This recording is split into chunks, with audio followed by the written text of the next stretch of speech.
Hey guys, what's going on? Pawn here, and welcome back to Pathfinder Wrath of the Righteous. I'll be honest, I forgot what we were doing since last we left off. I do believe we helped with Ulbricht's questline, which is a whole kerfuffle there, but nothing we need to really worry about. For this stream, I'm going to see about helping some more companions. I think we're going to be focusing on Seelah, because that is content that I don't believe I've shown you guys. Because this is my show of a good playthrough, and Seelah ends up leaving after the fact, but I digress. That's me just rambling. So we're going to probably go over to Seelah, see what we can help with for her, and see where we can help on the map. But I digress. Without further ado, let's just get into things and see what happens. Yeah, last time it was just straight up gunrun troubles, which I'm not too surprised about. I suppose if we really wanted to push ourselves, we could go and do something less quest-heavy. And we could focus more on... well, we could focus more on going into the Isles, I believe they're called, whatever they're called. But we could go there and secure ourselves another Nihindrian crystal, I believe. Because if you complete that quest line, you do get an extra Nihindrian crystal, which is nice. Not that we need it, but it is an option available to us. But I digress. Let's check our journal.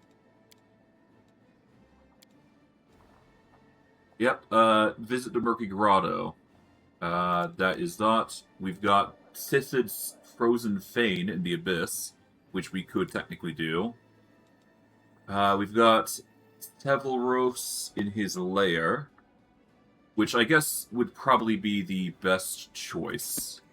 So we're gonna go for Severos, actually, before we go help our companions. Alright. It's going to be a bit of a run to get to Severos' lair, but I am going to do it. Solely because this will get us the next mythic rank, which will make us even more powerful. So why not do so? So in order to get to Severos' lair, we do need to go through defensive route A here, so... what would be the best spot for us to go?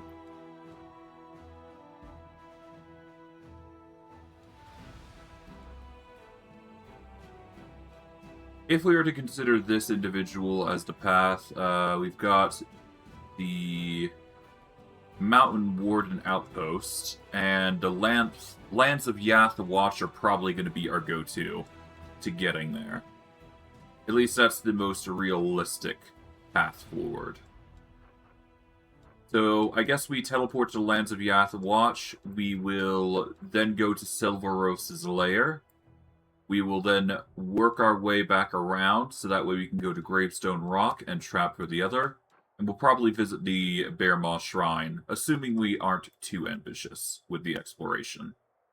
But we'll see. We'll see. How is our inventory looking? We've currently got 2,000 pounds worth of gear on us. We should be fine with that. But, yeah, let's go, I guess. It's gonna take 7 days to increase the Call of Arms, so let's just go Lands of Yath Watch.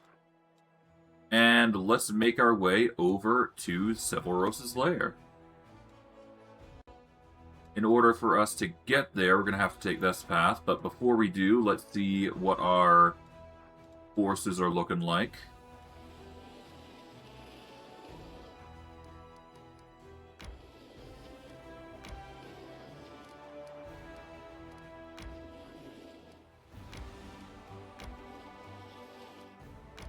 Okay, I see nothing there.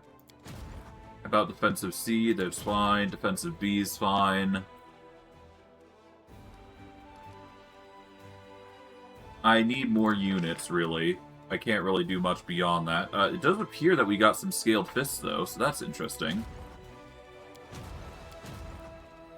So this Crusader army is going to be marching over here to join whatever extra group we got.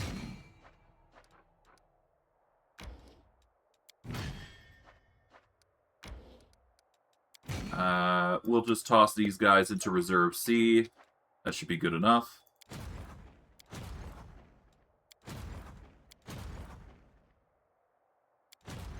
Alright, Offensive B. We are going to need to clear out this demon army, so we are going to have to move forward here.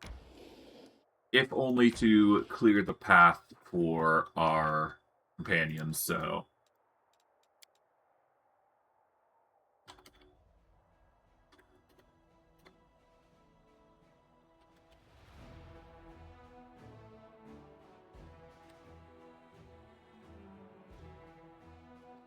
There we go, Dragon Cleansing and more. Let's go deal with this demon army here. Okay, we've got a material point income if we were to deal with them. It is going to be rather difficult, so I should probably try and debuff these guys as much as I can. Start with the Mark of Terror. We will amplify resistance. We'll use Power of Gold.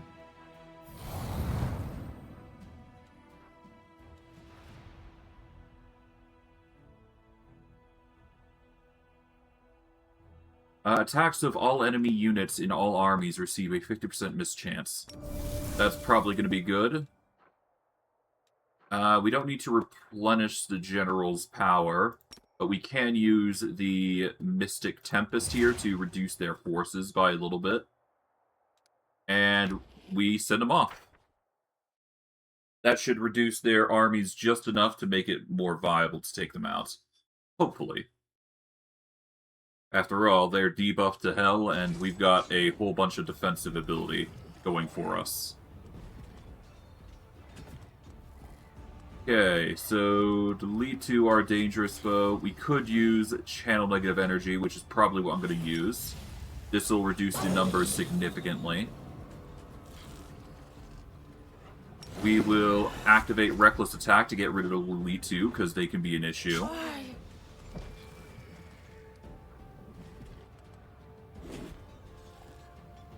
Let's go over here to blockade off the...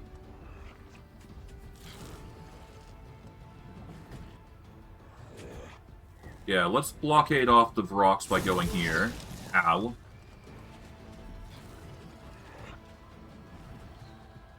I can't technically cast again,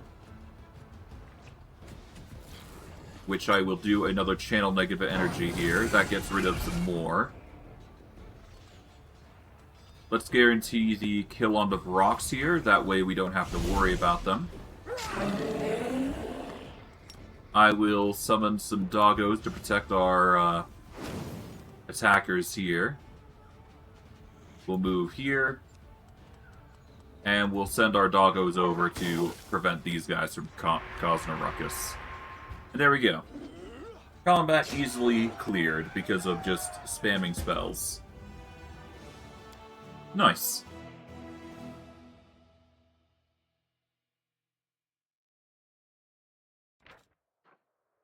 Okay, daily income increased by 20, which is respectable. And I suppose we can go over and target this demon army as well while we're at it. Might as well secure as many points on the map as possible with this group. Not like they're level 20 yet, after all.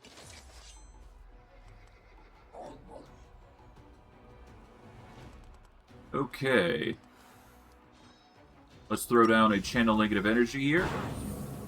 Let's double down. There we go. Let's go guarantee the kill on the Elite 2 here.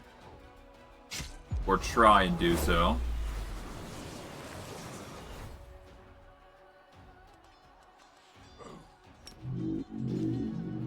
Okay.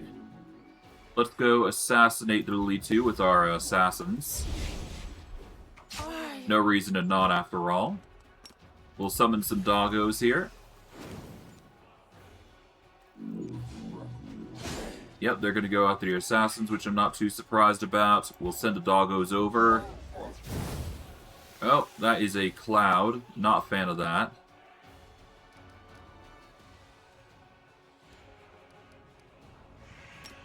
And I guess it just leaves Scorching Ray.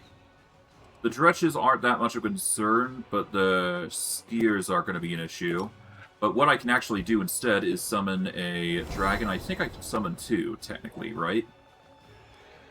No, because it's not 2 spells. Okay, so the dragons aren't something I can summon twice, which is a bit of a bummer. But it can't be helped.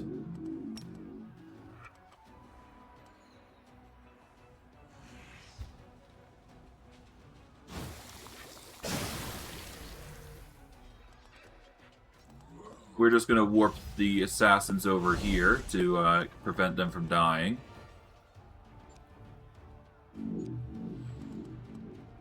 And we'll have the dogs go over here and attack them.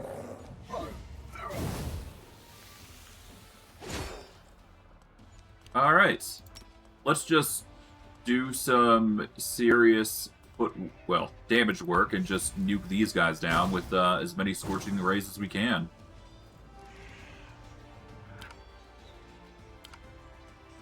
Okay.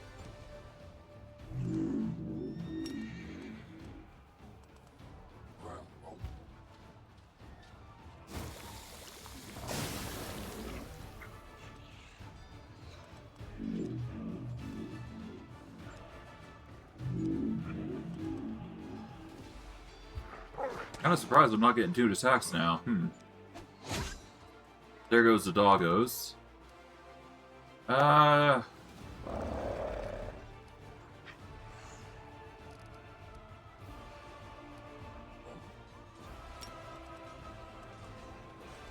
That won't work against them. This technically does. Yeah, I mean, the cheapest way would be to just nuke them down, right? And because of our dudes now being fine, we can actually just whittle these dudes down. There we go.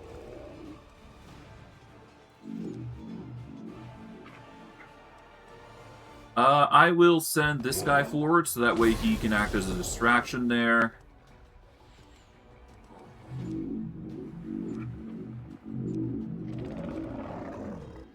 But it's very clear I'm going to need another dragon to take the place. Alright, there goes the poor boys. We will summon up another dragon, or a drake if you will. Take out these guys.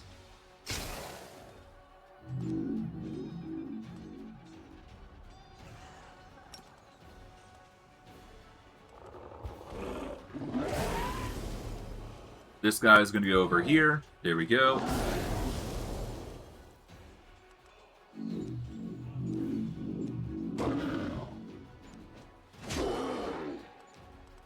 Alrighty. Do another Scorching Ray here. There we go. And it's just a whittling game now.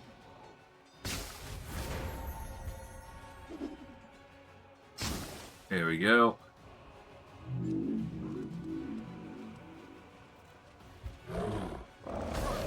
Nice.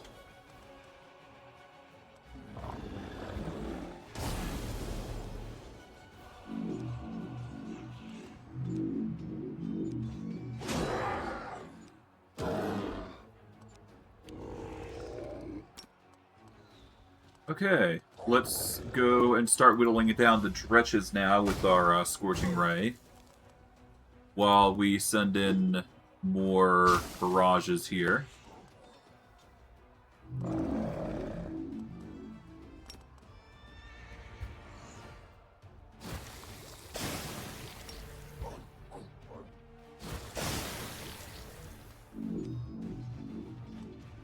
let's just casually do this. Get an assassination attempt off. Get some more units skilled there. These guys are probably going to go, yep, after the assassins, but thankfully our damage is just so bulked that we should be fine. Alright, let's take these guys out now.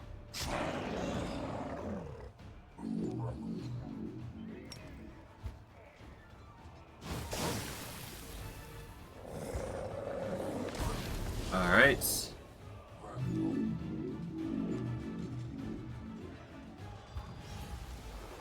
Just warp over. Okay, we lose some units, but that's fine. We can just heal all the assassins, get them back to 21. And then we just start hucking axes and flame bolts at them.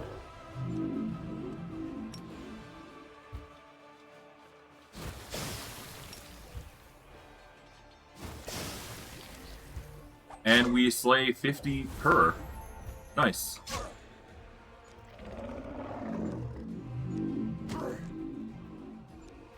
Yeah, they won't be able to do much anymore, so we just nuke them down.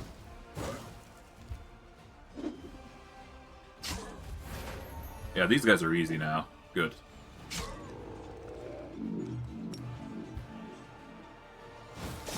Huck more barrages of clinging corrosion.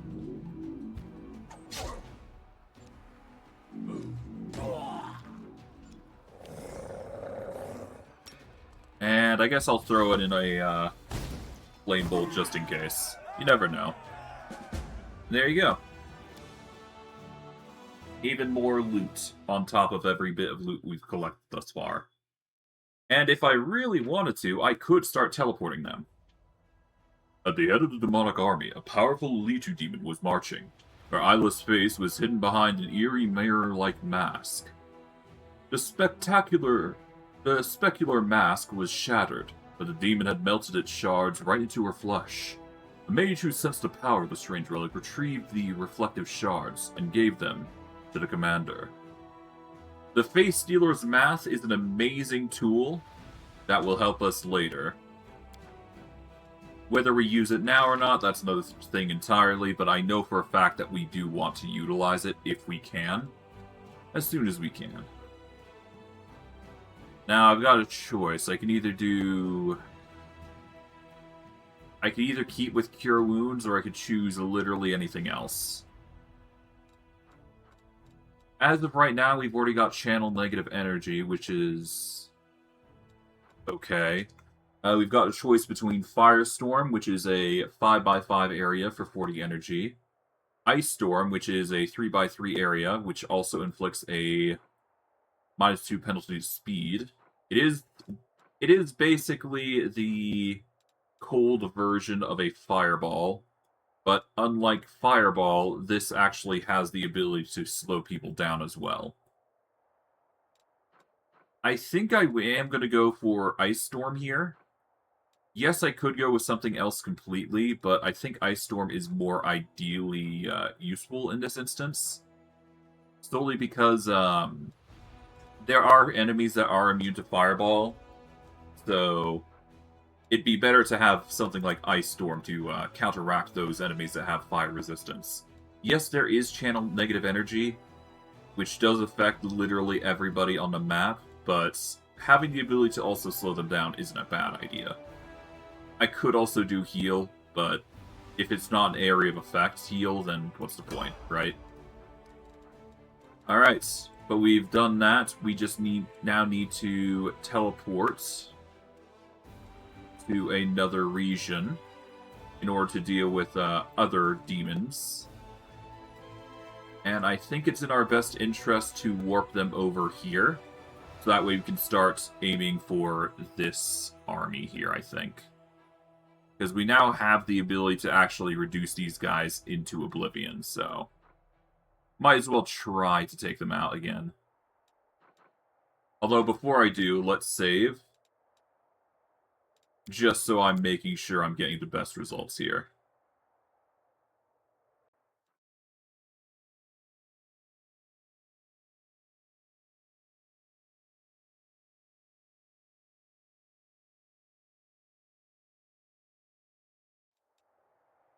Alright. Let's give it a shot.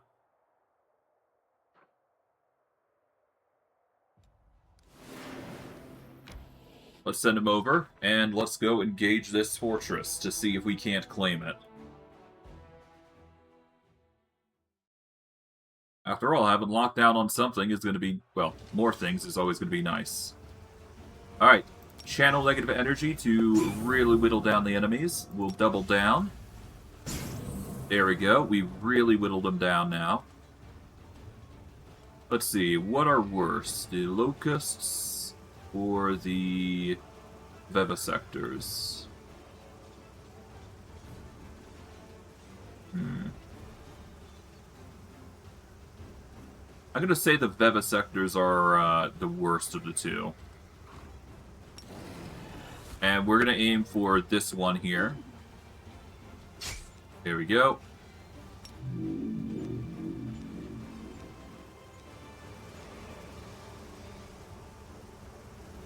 Let's see, we've got the vivisector swarm here, we've got some locust swarms. This might be risking my assassins, but I should definitely go for the vivisector swarm here. Let's summon some doggos to give a distraction out into the world.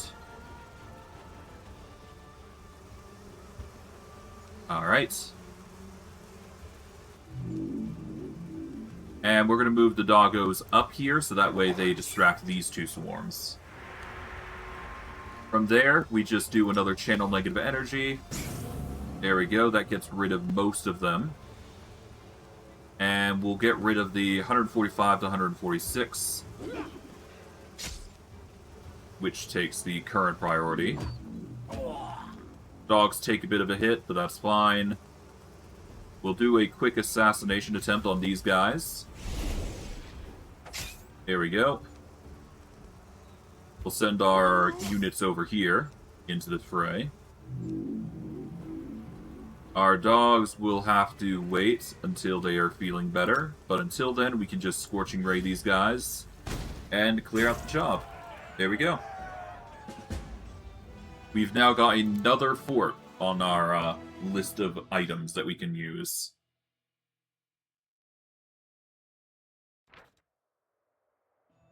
The magnificent cliffs of the fallen Sequoias have become the lair for a horrifying vivisector swarm. The soldiers have exterminated those heinous creatures, and turned their caves into an impenetrable fortress with many hideouts, unassailable tunnels, and secret passages. And deeper inside appears to be another demon army, with the Shield of Chastise, whatever that is. Well, no reason to stand on ceremony. Let's use Replenish on Offensive B, just so that way we've got more mana to utilize in their very aggressive assault that they're doing. And we'll keep pushing.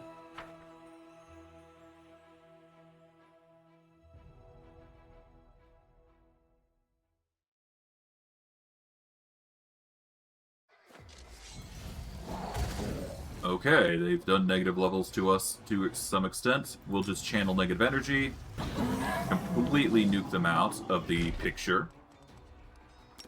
And I guess I can just take out the Shadow Dancers here with a lightning or fire. And then we'll just throw axes here and clear the way. The enemies were really easy in that fight, so there you go. Nice.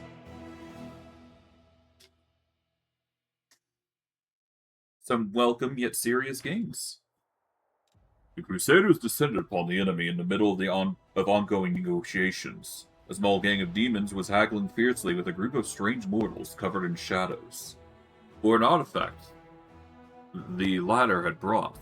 In the end, it was the commander's soldiers who gained the treasure. Before letting out his final breath, one of the mortals promised with an evil grin that the Onyx Alliance would not forget the insult inflicted. According to him, the powerful trading alliance from the Shadow Plane ran operations across many worlds. But we do get the Shield of Chastise.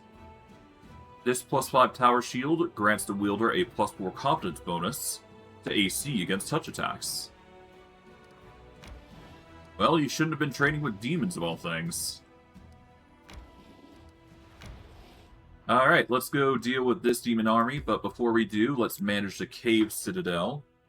Might as well just iron things out as much as we possibly can, right? And let's see, we want the typical stuff. So,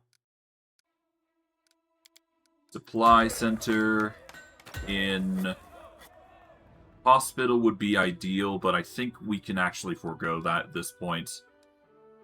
Instead, we're going to prioritize barracks and archery ranges, so that way we get more footmen and we can get more archers.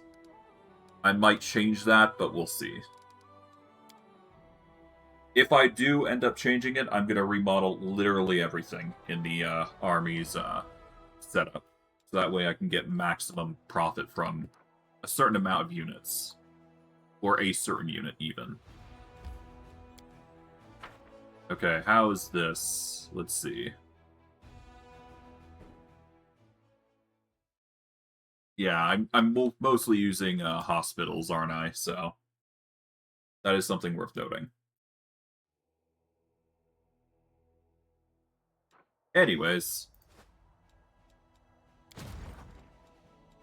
Continue with offensive. Okay, the offensive B has no more issued movements that it can really pull off. So I guess that is basically the combat phase done. We will now make our way over to Selvaros's lair. It's going to take a bit of a travel, but it can't be helped. For the sake of the travel, we need to do this, though. But we do get an extra day to work with when it comes to combat, so... let's check out the Traveling Merchant. I mean, we got a few things we could probably sell, so might as well cover that while we can.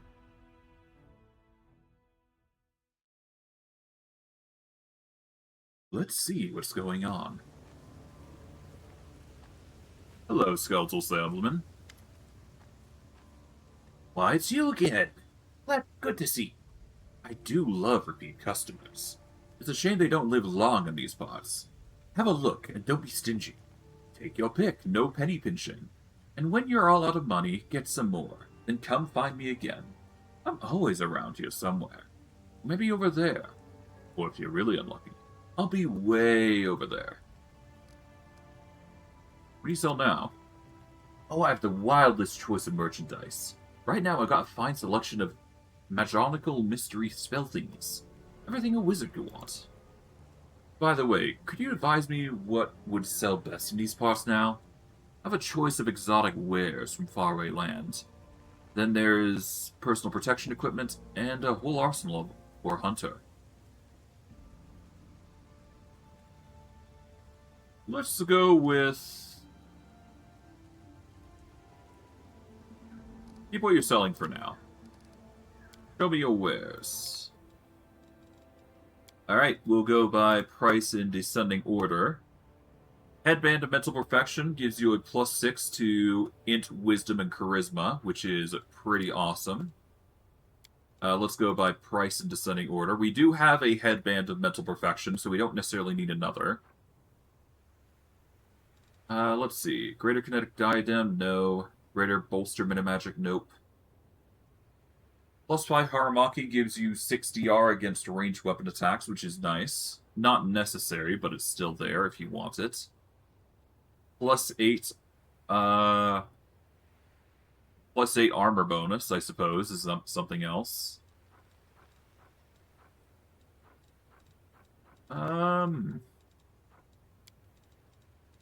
Let's go by price in ascending order.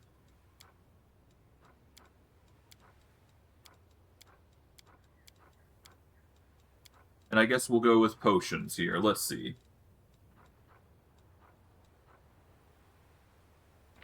Polar Midnight is a pretty decent spell. It would allow for coverage in certain instances. Fortitude partial, affected by target spell resistance. Not as good as I want it to be. We'll grab the Heroic Invocation Scrolls, because those could help. Flashing Rocks is not affected by target spell resistance, and always deals half damage, worst case. So that is functionally useful. We'll grab all the greater restorations, because those could be handy in a pinch. Breath of Life is not necessary. We shouldn't need magical vestments for shield or armor. Displacement's not necessary. I don't really need potions to begin with, but I will take the cure potions, I suppose. Because those could be handy. Blur is always a useful tool, as is displacement, just in case we need them. Not that we will, but just in case. Spell Magic Target is actually bad as a potion. We need to, yeah, we can only really use that on ourselves, which is a bit of a bummer. But I could still use the displacements here, so I'll grab all those. There we go. We don't really need diamonds, so that's good. And I'll just sell the mundane here.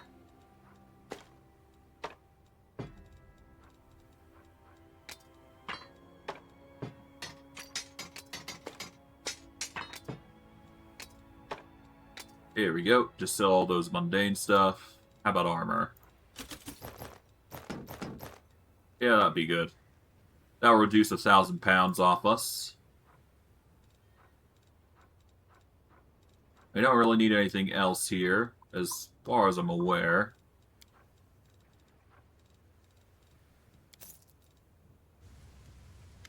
What do you sell now? Okay. Let's go for items from the hunter. Well, let's go personal protection equipment. Thanks for the sale. Let's get going. Shouldn't be all that hard to continue.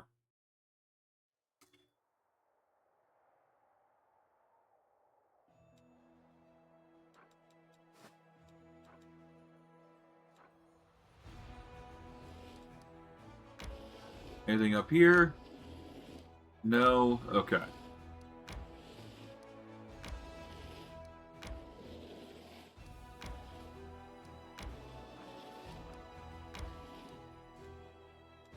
Alrighty. It seems like we got some things to handle. We've strengthened the chain of command. Got a few decrees on development, outpost bastions, which we can't really touch upon. The Fate Stealer's Mask is actually gonna... Well, the Fate Stealer's Mask is gonna be a really good upgrade eventually, when we do, you know, touch up on it. We don't need Last Forces, we don't need to hunt down Mutiny, because we've been doing really well there. Don't need to use Xanthir's Experiments. Northern Lights is definitely going to be the next thing on our list, which is going to take a while to do, but it needs to be done at some point. But I digress. Alright, let's move on to Offensive B, but not before getting a whole slew of units.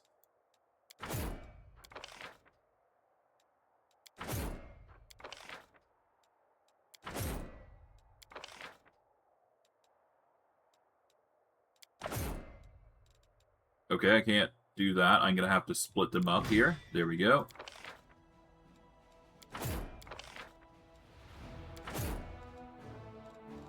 And let's see, who do we recruit next? I guess Paladins would be ideal, but let's see.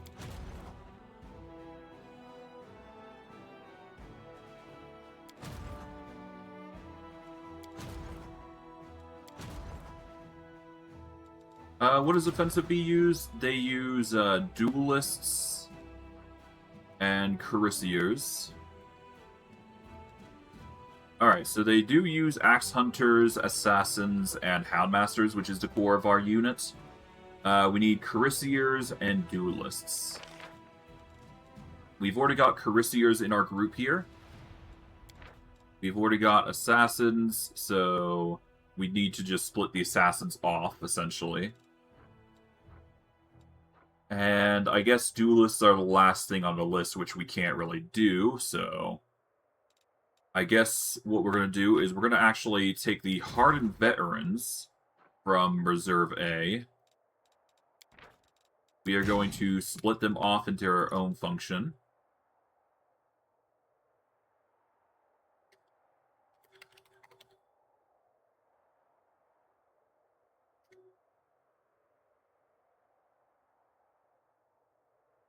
We'll just name that as Send 2, because I'm not sure where I need to send it.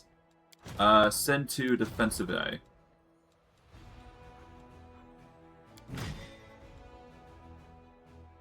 So...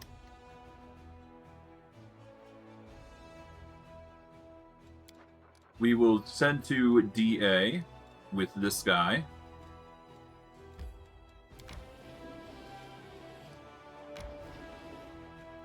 We are going to take the hardened boys from here, and we'll send this guy over to Defensive Unit A.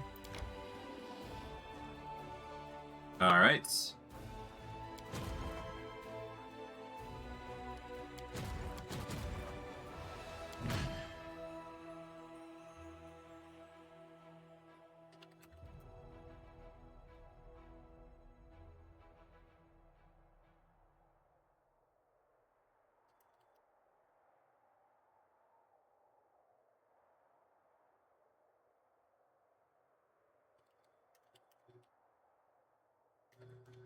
Okay, and these guys will both be sent to offensive.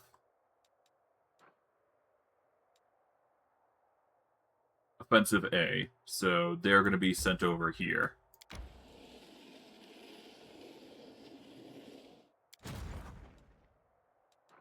And that's just going to send them on their wild travel over to there.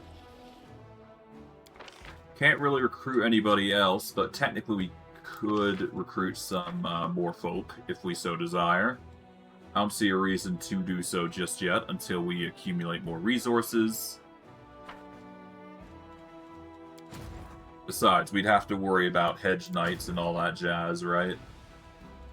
We could recruit some druids, though. Why not?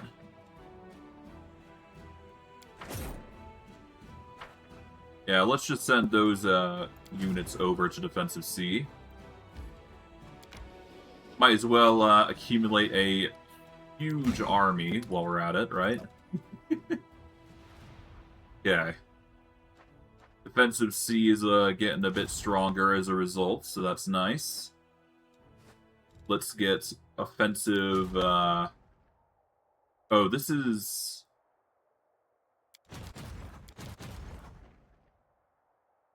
That is offensive B.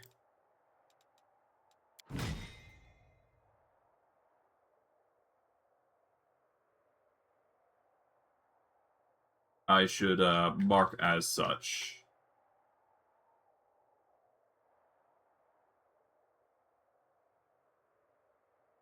There we go. So offensive B is this. Offensive A is the dragons, which we don't need to worry about. Yeah, there's plenty enough dragons as it is. We need to worry about others for now. Alright, let's go deal with this demon army now. Let's see what's going on here.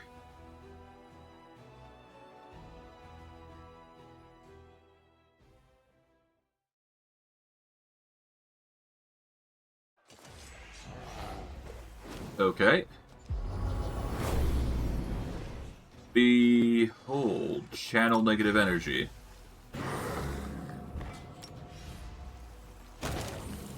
There we go. Just casually clear out the enemy.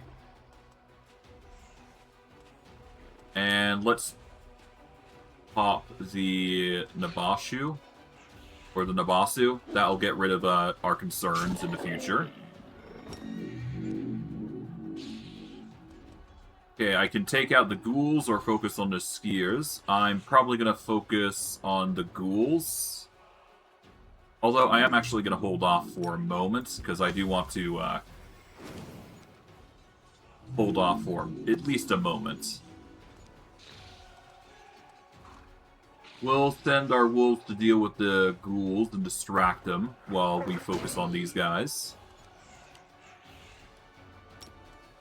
Okay, let's do a burn on the skiers here, so that way we can reduce their numbers. Let's beef up, and we're going to nuke down these ones in the back. That way we have less enemies to worry about.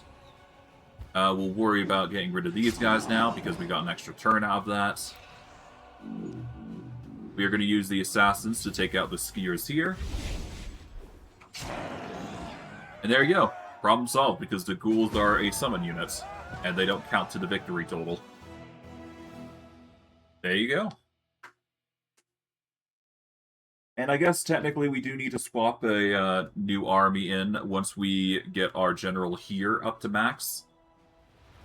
So yeah, that's going to be fun. Alright, let's level up. We've got the choice between Master Maneuver 3, Extensive Infirmary, Outflank, or Deep Defensive Order.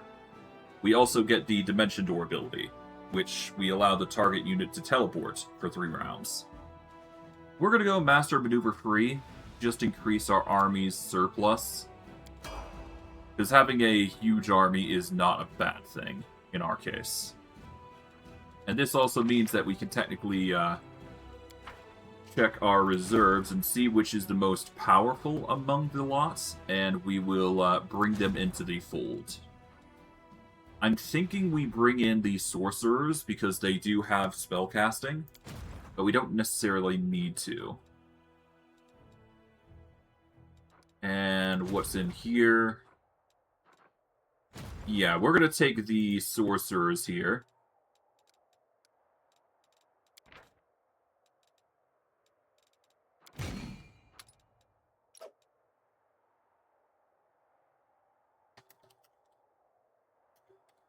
There we go. Alright, and these guys are going to be sent over, well, to the group again. We'll focus on going this way, though. There we go. So now we've got 3 groups that are being sent to the offensive B. And from here, I guess we just need to break our way through these factions, and then we should be good. So let's go up to the Castle of Desires and prep our way over into breaching these guys. We're going to save here. Should be able to break through without too much hassle. Just a matter of doing it properly and getting it done. But I digress. Let's do it.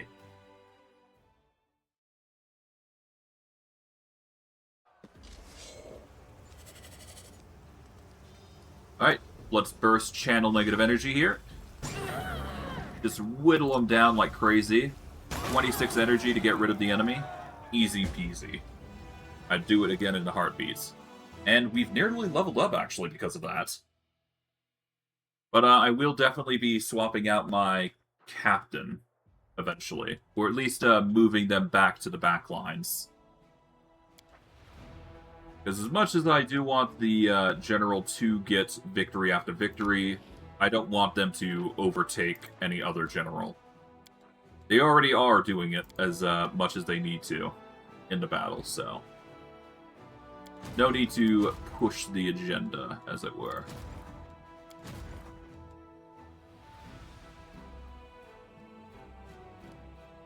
I mean, I guess I could move Reserve A, B, and C in.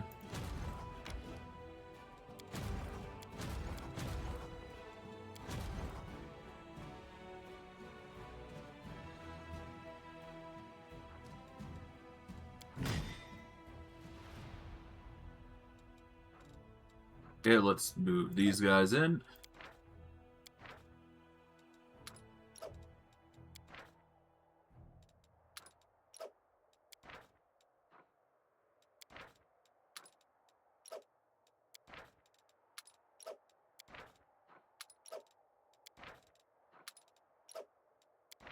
And we'll take from Reserve C there. There we go.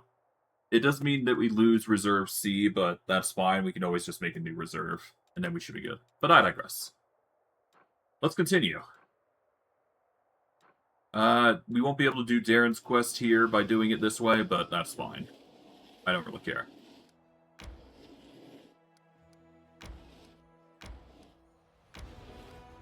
Alright, we're now at Sebelor's lair. We're gonna save here. We're gonna have to buff up when we go in.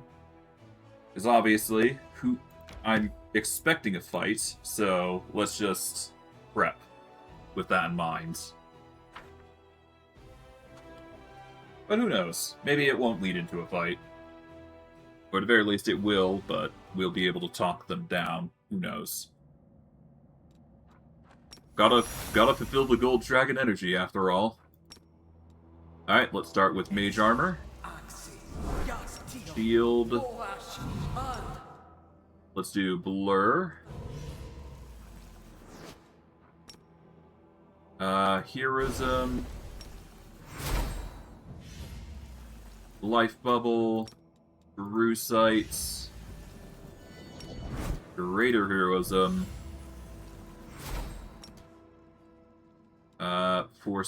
Foresight. I guess technically I could have used Armored Mask, which would have been better, so we'll do that. Wooden Flesh.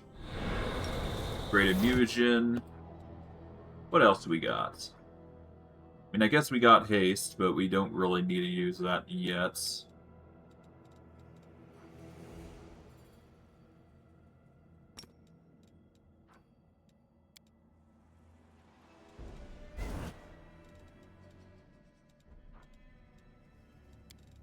What was Shifter's Fury doing? Let's do Constitution damage, because that nukes down their HP if we make them fail a Fortitude save, which is 10 plus half our Sorcerer level, plus our Constitution modifier, which is primarily our Constitution modifier that's carrying this save. What else do we need? I believe... Oh, Crimson Banner.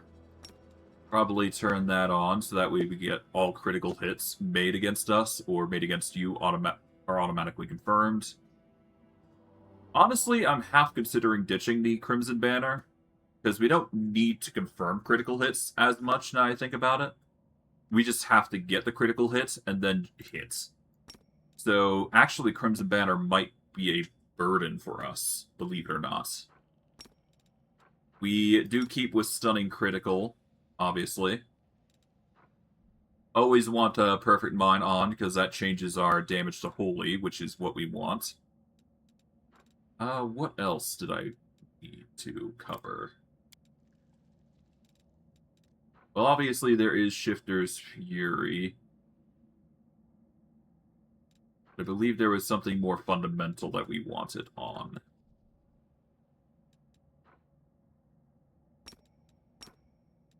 Yeah, Shifter Claws is on.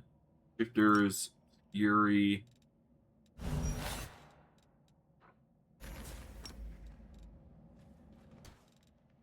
I believe Shifter's Fury requires us to polymorph, so... Is there anything else that we need on? I don't think there is, so let's just polymorph in. We will go with Gold Dragon, per usual. That's just our go-to, after all.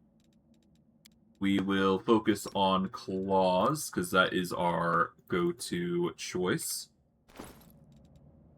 I mean, I suppose I could just do Bites instead if I so desired.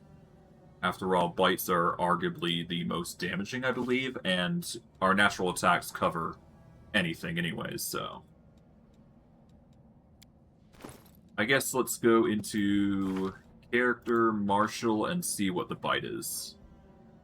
The Bite is 2d8, the Claws are 2d6, the tail's a d6, and the wings are a d4. So yeah, we should probably prioritize Bites. So that way we get some ridiculous amounts of biting going on.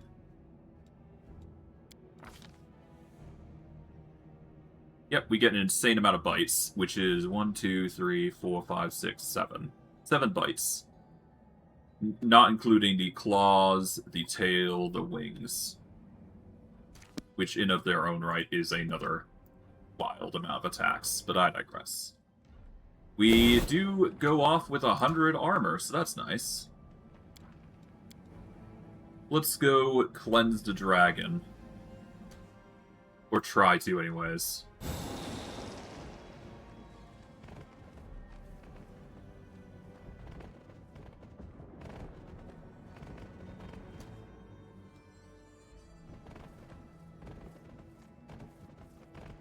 We must try and fulfill our draconic duty to an extent.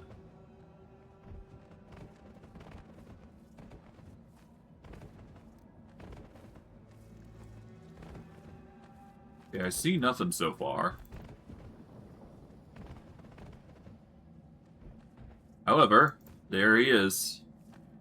Zelvaros. The dragon stares at you with unblinking eyes, and his pupils have narrowed into slits. His scales are coated in dirt and grime. They do not look black. What's the noise? You're here to steal my treasure. I know it. I see the greed in your tiny eyes, Woodblood. Everyone's after my treasure. Humans, dwarves, demons, devils. You're all consumed by greed. I was sent here by your teacher, Haliceliax. He implores that you return to the light. Haliceliax? That coward fled when I challenged him to a duel. And now he's sent you a Warmblood. Not even Terendelev. I would have loved to have a chat with Terendelev. I would have ripped the heart out of her chest. I'd give her a taste of my suffering.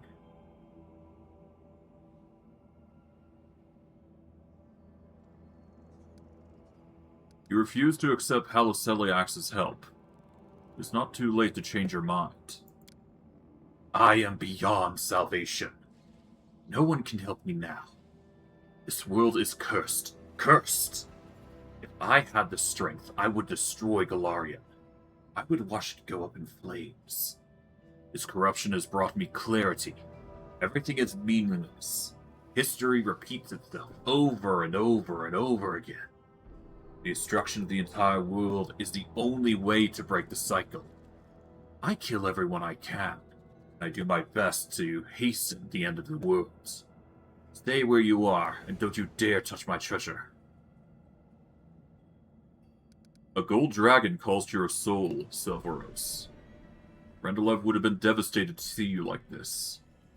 Fight the corruption. For her sake. Oh, 1 second.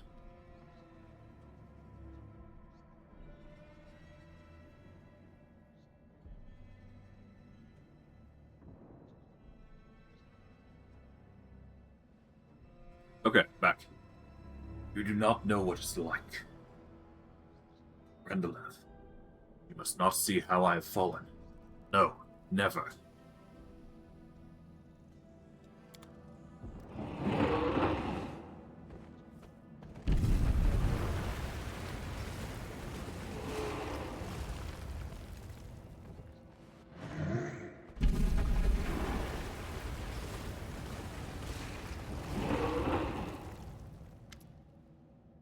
Zelvaros is breathing heavily, but his eyes are no longer clouded. His gaze is clear and bright. Rendelev. Been so long since I thought of her. I was too ashamed. Didn't want her to see me like this. Tell me, how is she? Please tell me she hasn't ended up like me, twisted by hatred, lying on a heap of rubbish. Nothing but broken hopes and shattered dreams. Tell me she's alright.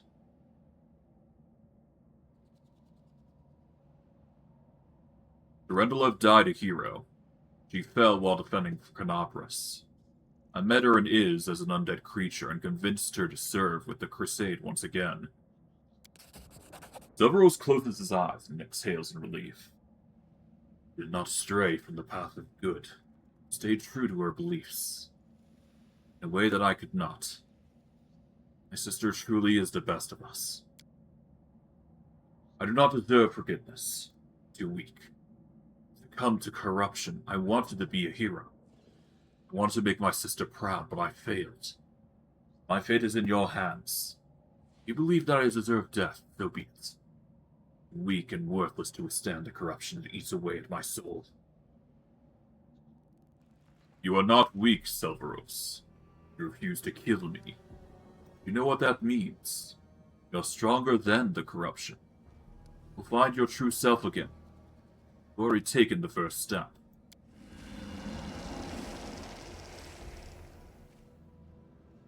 Old Dragon.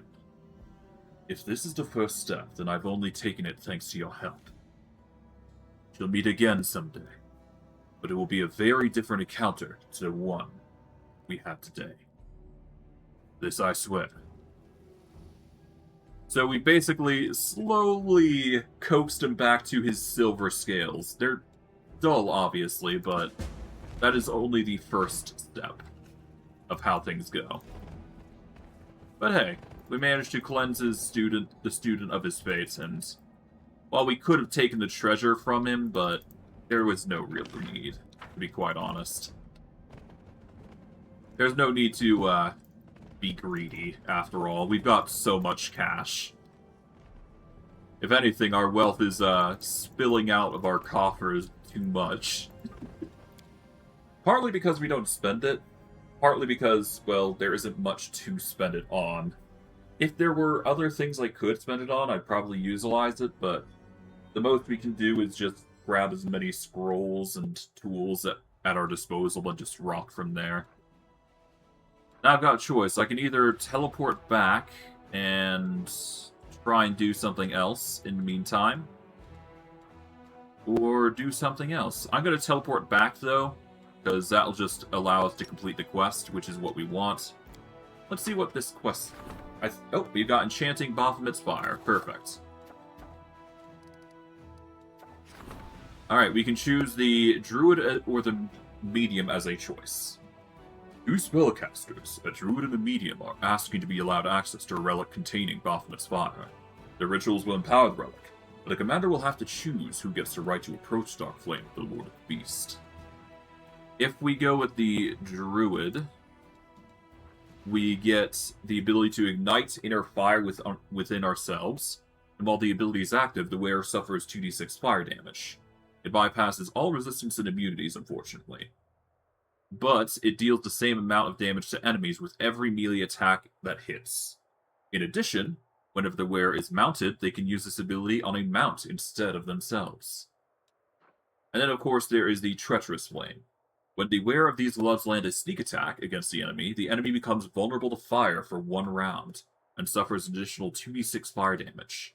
In addition, whenever the enemy who has been hit by the wearer at least once takes fire damage from any source, it suffers a -3 penalty on all saves for 2 rounds. Either choice is good. The Druid is more focused against monk damage, but the Medium also equally has its own benefits, because if you're landing critic or a sneak attack after sneak attack, the enemy is always just going to be vulnerable to fire, and suffers additional 2d6 damage. Vulnerability to fire does increase the fire damage, though, just so you're aware. So it really just comes down to personal preference. For us, given our circumstances, it doesn't really matter which one we go with, but I think the Treacherous Flame just fits us better. Not that we will be using it, obviously, but it is there because we can use it. It is basically a choice. Now, I could go with Tiefling Rights. This would increase recruitment growth for mythic units by 15, alongside the energy boost. That is... there's no reason to not get that. We will summon some Defenders of Freedom while we're at it. And we are going to try and get the Faced Stealer's Mask, because that actually gets a really powerful item for us, if we can get it. So that's going to be our next item that we get. Alas, we will teleport to Dresden and let House Celiax know of the situation and of our victory. Mind you, obviously, we still got more to do, but we're on the right path to redemption, as it were. So gotta get as much as we can out.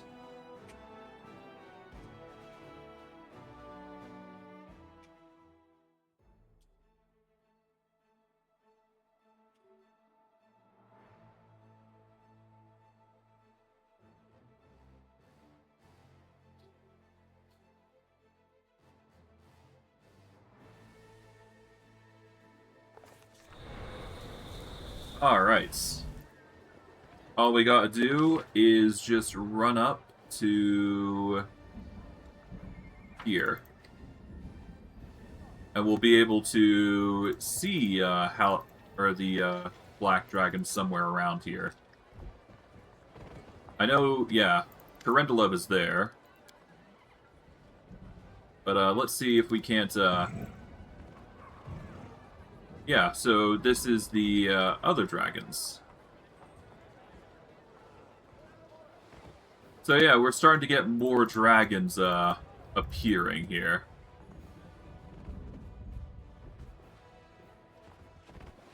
Hello, Celiax.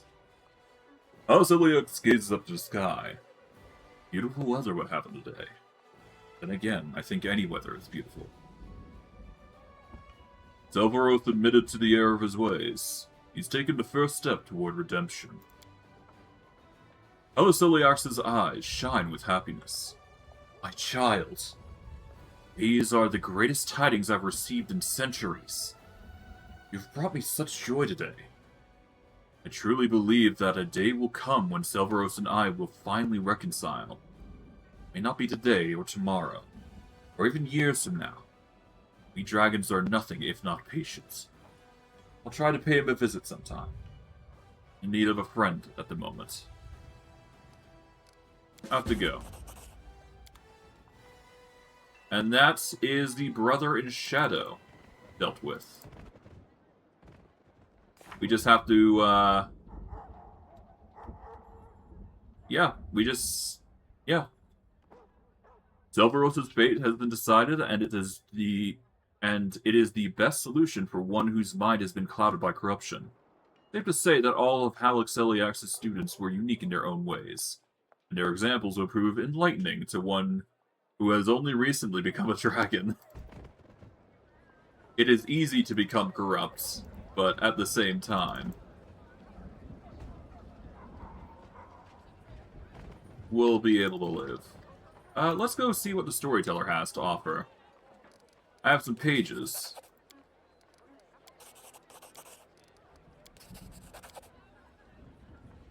The storyteller clenches the pages he brought. His voice becomes a bit younger and more energetic. Everything is ready for the merging of planes. Its runes are drawn on the floor of the laboratory. Purple flame at the heart of the tower. This is what I call the crystal now. It is pulsating under the influence of secret spells. If I stop to think about it, the pulsating flames echo the beating of my heart. I don't want to think. It took me too long to decide. If I think for just a moment, I might stop. I chose the Abyss as a plane to merge with Golarion. It's the last gift to my former friend who was concerned about the imminent destruction of the plane, whose fates I will tie to the dying Golarion. Truth be told, I am not completely sure if I will succeed. It's another reason to choose the Abyss. Hardly anyone will grieve if it suddenly shares Golarion's fate. Acrid smoke of burning chemicals sting my nose. My eyes are watering. I haven't rested for several days. Take a step back and almost trip over an empty wine bottle. Came to the end of my supplies days ago, but regardless, my mind is clear, my thoughts are sharp. I stare into the heart of the tower and whisper a magic command. Time to begin. How long has it been since you last saw your friend? A year, 2, maybe 10. Then keep track. What does it matter now? I spent that time working. I checked and double-checked every line of the spells, every symbol. I'm almost sure the merging will be a success. Do you know anything about what happened to Kinney? He is no longer of any interest to me. The storyteller's voice is sharp and unpleasant. He is a traitor. Betrayed me in our dream. But I still miss him sometimes. I miss the times when we were captivated by our idea and each other. I enjoyed respect in Illusionera. Someone needed my advice and service. I would have thought that 17 years spent in the Abyss would be my most cherished memories. Symbol to symbol, word to word, gesture to gesture, the merging begins. I feel the wind of the Abyss on my face and smile. I can do it. I will do something no one else has done before. I'm the last great Archmage of Keonan, but now is not the time to relax. Must keep my mind away from idle thoughts. Thoughts are also important in my experiment. My lips read one spell, my hands weave another. I say a third in my mind. I feel pain, as if I'm being torn in half. My essence, my entire being, my identity is about to change, filled with the energies of the Abyss. I will stop being a Golarian. I'll become a new creature, half elf, half demon, stranger to both planes. The fabric of the world grows thin before my eyes. I see legions of demons gnawing at each other, ripping each other at each other's throats. I see the minotaurs of the Ivory Labyrinth sitting around the fire, honing their giant axes. I inhale the forgotten smell of Illusionera's sewage. I hear the impertinent buzzing of locusts from the rasping rifts. I raise my hand to completely merge and connect Golarian and the Abyss to forever. As if on cue, demons, minotaurs, and even locusts turn to me. They freeze before the path opener. I hear Daskari's whispers.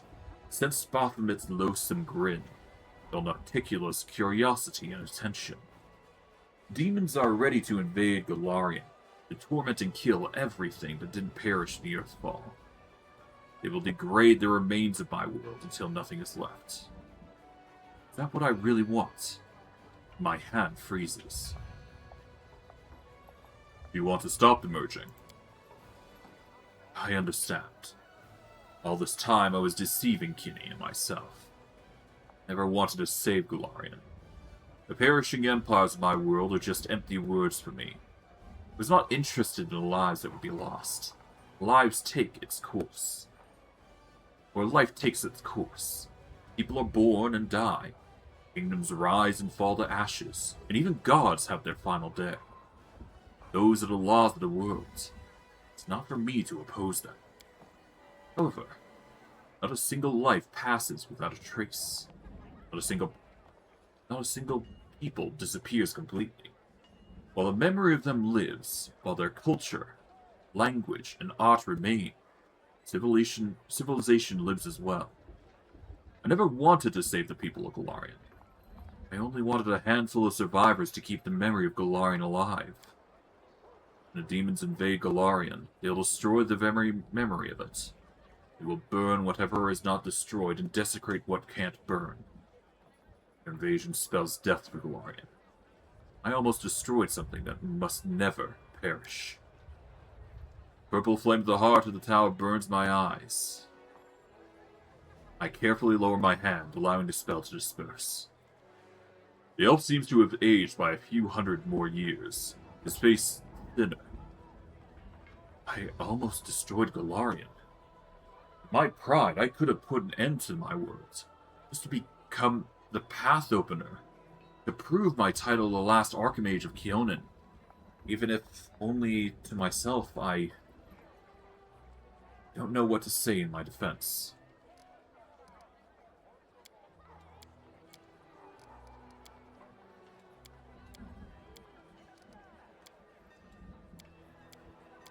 Okay.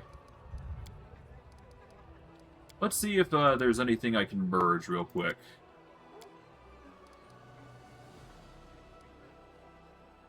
What can you tell me about the Shield of Eredin? The storyteller reverently takes a shard from you and carefully traces his fingers over the surface of the wood.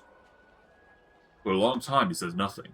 His expression gradually shifts to surprise and then bewildered. Finally he returns the shard to you. Nothing. Not say a word about it. You can't say anything. Why? I am as surprised and disappointed as you. An object that belonged to Eredin himself is a rarity indeed, even among the countless curiosities that have passed through my hands. I admit I'd harbored hope that this shard could help shed the light of the greatest mystery of our time, the fate of the last Aslanti. Alas, the object is silent. The secret of its owner are beyond my reach. Try again. It would be pointless. I'm afraid. Certain events are swathed in the veil of mystery so thick it renders my gifts as blind as my eyes. I'm the storyteller. I can tell many stories. It seems that on the fate of the last Aslanti, I must be silent. Thank you for trying. Awaken the relic for me, though. The storyteller lays his hand on the dark piece of wood, and his unseeing eyes stare into the distance. Eredin is dead, shield shattered into pieces. But this shard points to a hidden possibilities. Like a guiding star, I see three paths. The first is to take form of a ring, the second a belt, and the third an amulet. Each item will be imbued with the memory of Eredin's deeds. But which calls to your heart? Well, let's see what this can do. The amulet will be a monument of the fury of Eredin unleashed on all enemies of humanity. You'll feel the true rage that burned within his breast when he entered the Abyss. You battle with the Demon Lord. The Lord of the Red Tide was his name, a name now forgotten.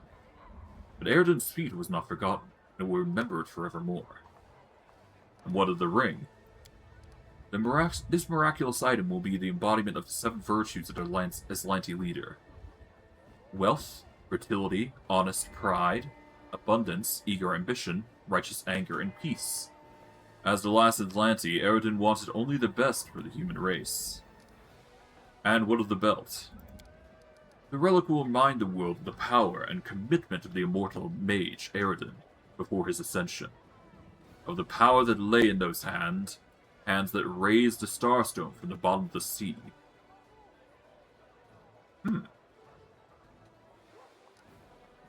So, the ring is more for the 7 virtues of his existence, whereas the belt covers the ascension of the Starstone.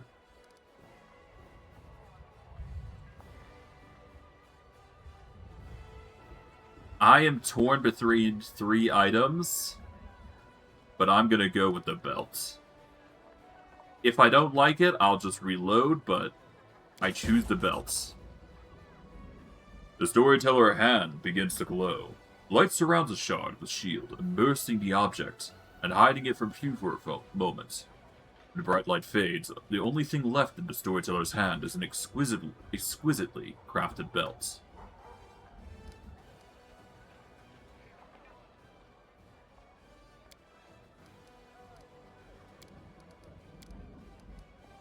Alright, I have to go.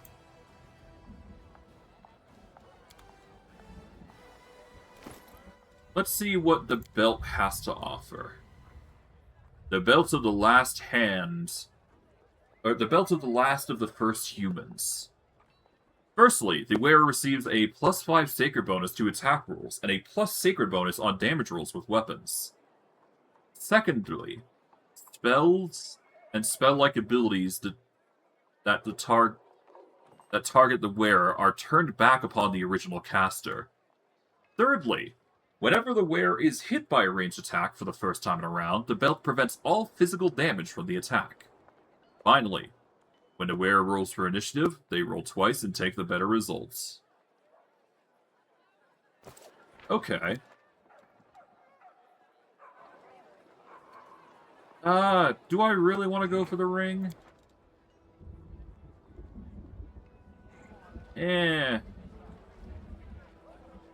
Nah. Now the question is, do I swap it with the Belt of Physical Perfection? That is the question, huh? Well, having an additional +5 to attack would basically make it so we hit every enemy that has an 80 plus AC. So that's just guaranteed on hits. But the extra 10 to damage is something we do kind of need. That's really nice. The ability to turn all spells and spell-like abilities that target us against the enemy is basically spell immunity, even. That's ridiculously powerful.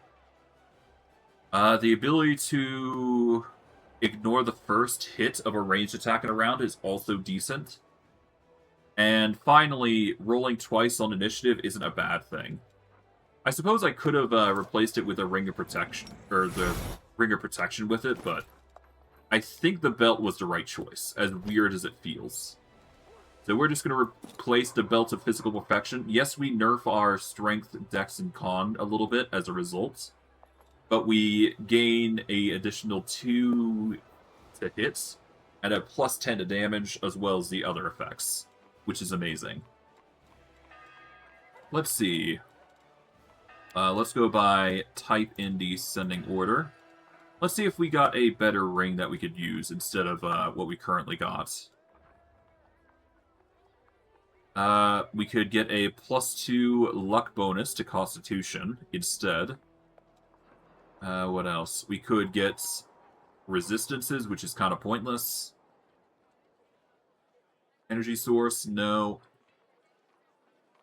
Icy Protector, kind of useful, kind of not.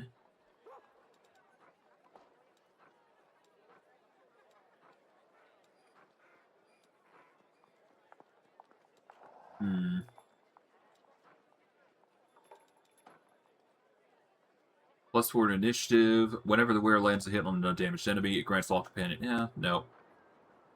Ring of Luck would give us a +1 bonus to all of our saves, but our saves are pretty decent as is, so we don't need to amplify those, to my knowledge. This is only good against touch attacks.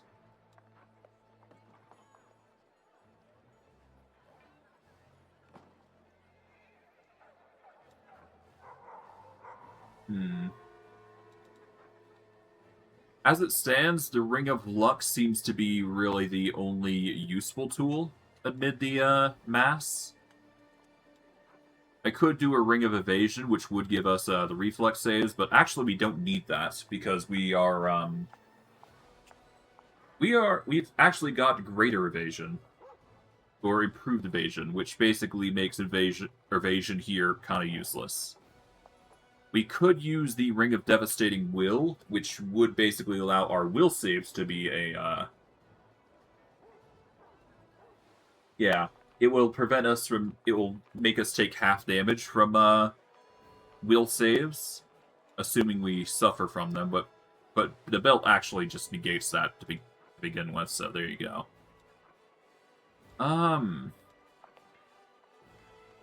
I guess for now, the Colossus Ring holds more value. Yes, we lose 1 AC because of that ring, but the Colossus Ring holds more value, and I suppose Icy Protector is also an option. That'll bring us 86 AC versus this, which will bring us 85 AC. So it's a choice between 1 extra AC and the cold resistance, which is kind of useless to us. Or we go with the extra HP.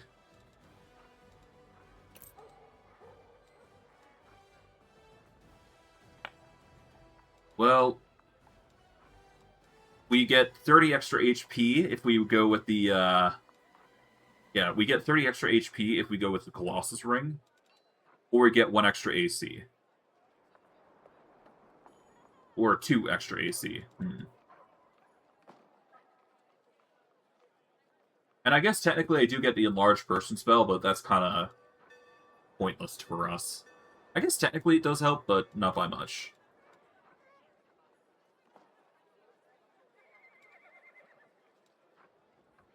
For now, I'm actually going to stick with the Icy Protector. It'll give us +2 AC, which is slightly more than what we would have gotten. Let us be off. And even then, polymorphing into a dragon once again gets us way more AC. So we're going to be rocking a nearly over 100. So there you go.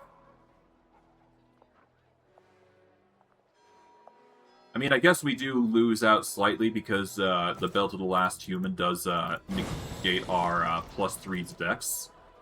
But, eh. For the cost of getting a whole bunch of damage in addition to our attacks, that's not a bad thing.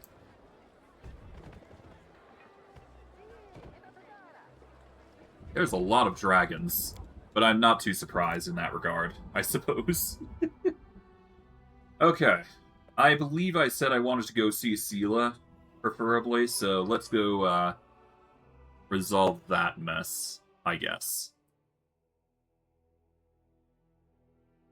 The question is, which is closer, really? The closest would obviously be the Murky Grotto. There is the Portal to the Abyss, where we will be facing Sithid. I'm not gonna go there, though, yet. I guess Baphomet's Shrine would be logically sound. It'd take us a day and 9 hours to get to the closest point there, versus 2 days if we were to go to Tyrant's Keep. So let's use our first day to go and get to Baphomet's Shrine. Yes, we'll lose out on the buffs, but that's fine. But at least we're doing what we set out to do. Alright.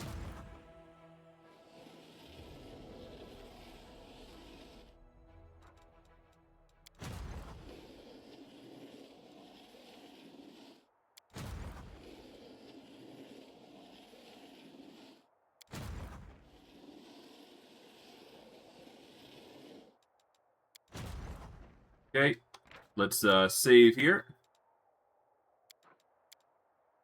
And let's go deal with this demon army here. But we're starting to get some very powerful relics that are going to make us extremely potent. That's nice.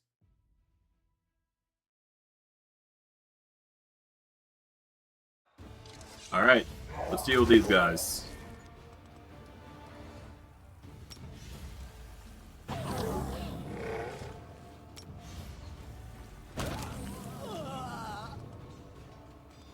Alright. We can either deal with the cultist cutthroats or the cultists of the swarm. I'm going to focus on the cultist cutthroats here, because they are a very big number of units that barely took any damage.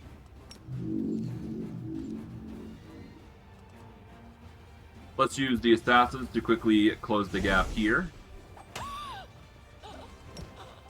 Summon some doggos over here to counter these guys.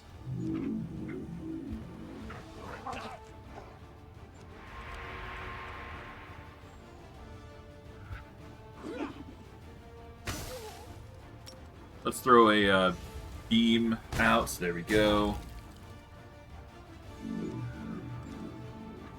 And there we go. Bada boom. The assassins get the kill there, and we are good to go. Nice. Easy peasy.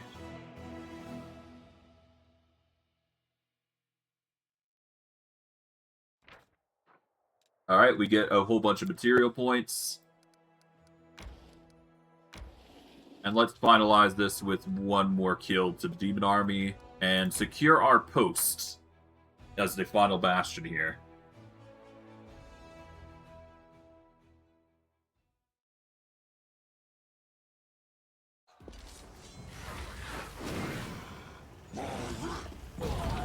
Ooh, that hurt. Okay, fine. You can play at that game. Take channel negative energy twice.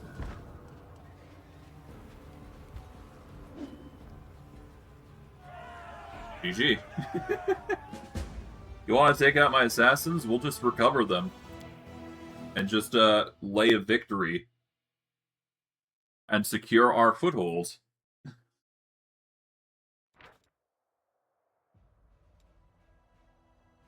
Alright, for our trouble, we do get to the next level, and we've got 5 choices. We can either go with Stone Call, Finger of Death, Greater Channel Negative Energy, Heal, or Enervation. We also get Extensive Infirmary, which increases our infirmary size by an additional 5%. Greater Channel Negative Energy basically upgrades the normal negative energy shots into being a 2d8 instead of a d6, which can be ridiculously insane, although the cost is ridiculous. There is also Enervation. Target unit receives a -2 plus power divided by 20 penalty to attack, saving throws, and whatnot. We could go with Heal, which we were offered before, but we didn't take.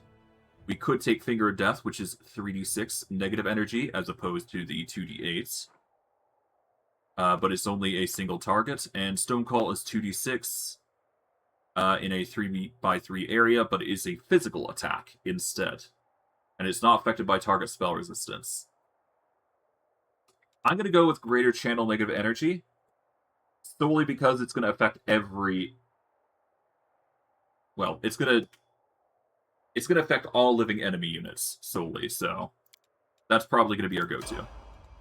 But, as a result, we have secured the offensive for the last barrier. We're going to manage it first before we jump the gun. I want to make sure this place is properly fortified. And by that, I mean just do the same thing that we did before. In Supply Center. I guess I could do a watchtower.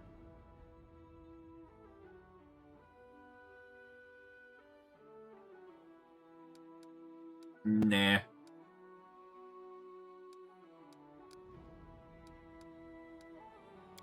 Let's do a Spellcaster's Lodge.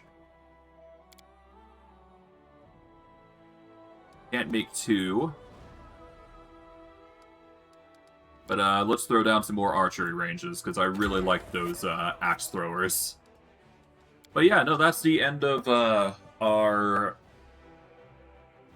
captain that has done its service. We're not going to make them do any more, obviously. So what we're probably going to do is we're going to have Offensive A take the lead at this point. And while they are only dragons, we do want to buff them up as much as we can. Get as many as we can, that is. Barely got any. Which kind of sucks, because you'd think in a situation like this, you'd have way more dragons coming in. But no. No. Alright, Defensive B. Just move over to the last barrier. Offensive B is going to make their way across. And they're going to make their way over as closely as possible. So that way they can start linking over to the reserve. And effectively we're going to have Offensive A take some reserve units while we trade in the Offensive A's units, I suppose. So let's actually have Offensive A make the trade-off here. So that way Offensive A can actually start using that momentum to start attacking this demon army and going from there. And doing her thing. But it's looking like we'll have to abandon one of the dragons. Either that or just split the army off temporarily, upgrade the dragons, and go from there. But I digress. Defensive A is good as is. We don't need to really change where they're going. And yeah. Keep the reserves as is. Actually, can we recruit any units? We can, technically. Let's save that for later. I'm going to take a small 5-minute break, but when I return, we will basically head over to Baphomet Shrine and bring out Ember, and then we'll go from there. See you guys in a bit.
Apologies for the delay. I am now back.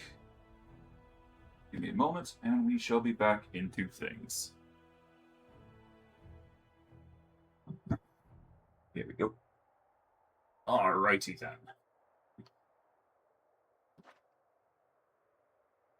Now, if I recall correctly, yeah, we were going to Baphomet's Shrine, but we needed, Ember. Oh, hello. I'm kind of surprised we failed to sneak past enemies. But then again, we are a big honkin' dragon, so... can't be too unsurprised. Wait, seriously?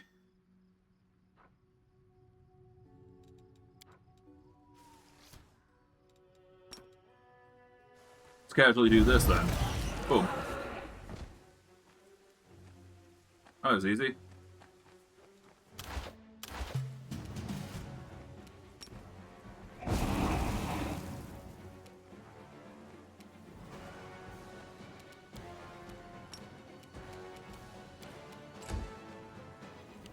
Alright, come on, Giant Wrecker, come here. And Mortuary Murderer. Done.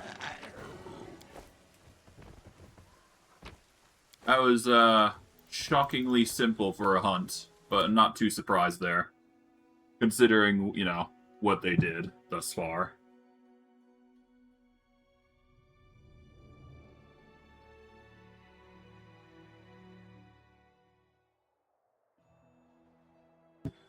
Okay. We're just gonna casually march along. I guess there is some edicts that we can cover real quick. There we go. Decrees. We've got Preachers. Increases recruitment growth for trainable units for 20 days, which is a nice little tidbit there. Records of Pelura's Starfall is coming up close, so that's good. Go back to the campaign. Let's see, can we recruit anybody? I guess let's recruit the cheap ones.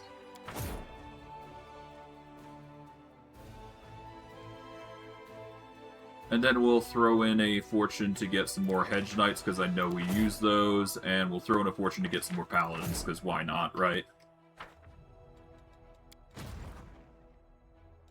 Because I know Hedge Knights are used in Defensive A. Might as well bulk them up. Defensive B doesn't have anything. Defensive C doesn't have them.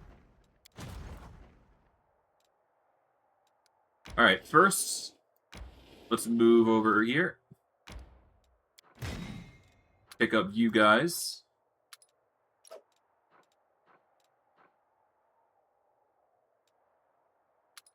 Technically what I could do here, though, is do this.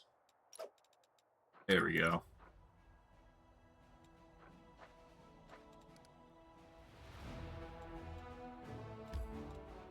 Alright, here's what we're gonna do. Alright, let's swap over units here.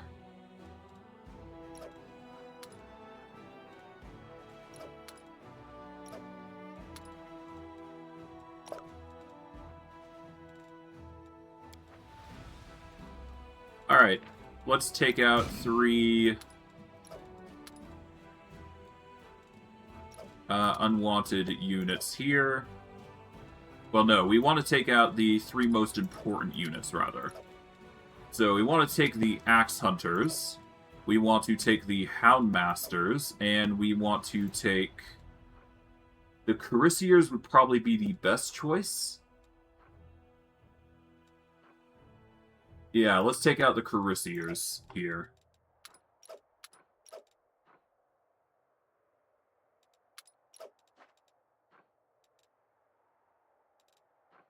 And let's see.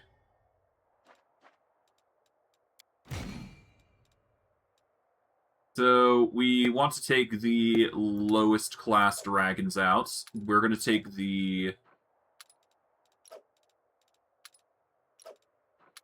these two out. There we go. And we're going to keep one dragon here. And let's take the Carissiers with us. And we're going to have Offensive B make its way back over to the back line here. And that way, if we ever need to, we've got reserve forces. And then all we do is we just merge these units in with our own. Like so. So now we've got a Bronze Dragon, we've got Hound Masters and Axe Hunters. Obviously, we want to prioritize the Bronze Dragons as the focal point of our combat units, and we are going to start marching them over to take over past this demon army. So that way we can potentially get a fortress over here and lock things down. Or we could do some training on these guys, but it don't really matter. Put simply, we're just we're slowly mutating the reserves into something more accommodating. Let's rename this into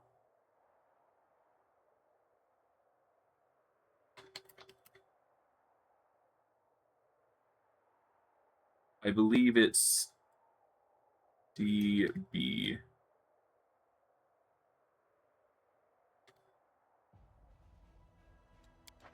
So defensive B, no, that is defensive A.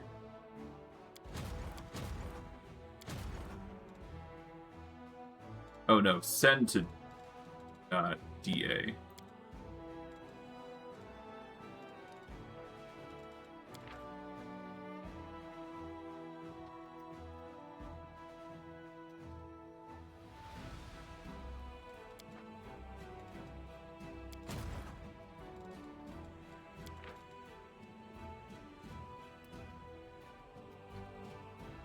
Here we go.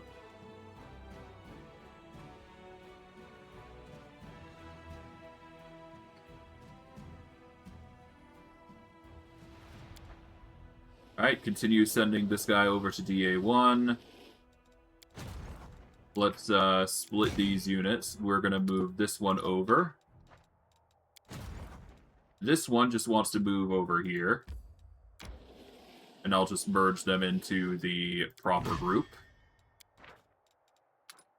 There we go.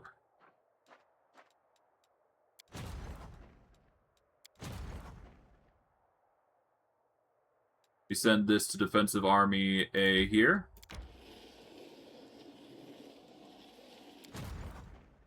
And while we're at it, we can actually move Defensive Army A here. And merge these units together, because why not? There we go.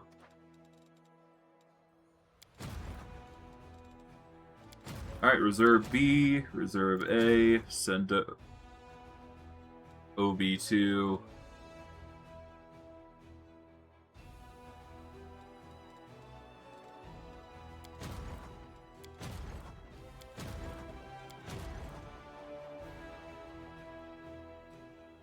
Well, now these armies need to meet over in the Sinister Mansion, so...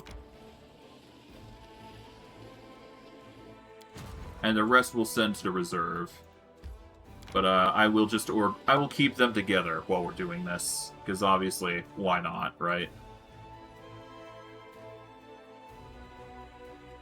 Anything else we want to recruit? Nope, not yet. We'll leave that alone, and we are just gonna go exit out, so that way we can actually begin or continue our journey over to where we need to go.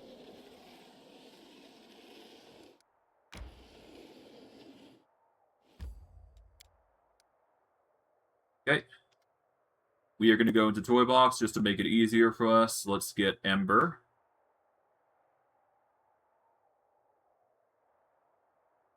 Alright, Ember. Come on.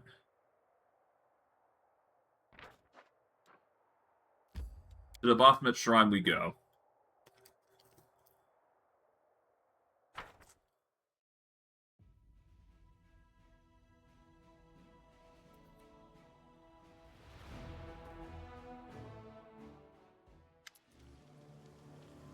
I see them.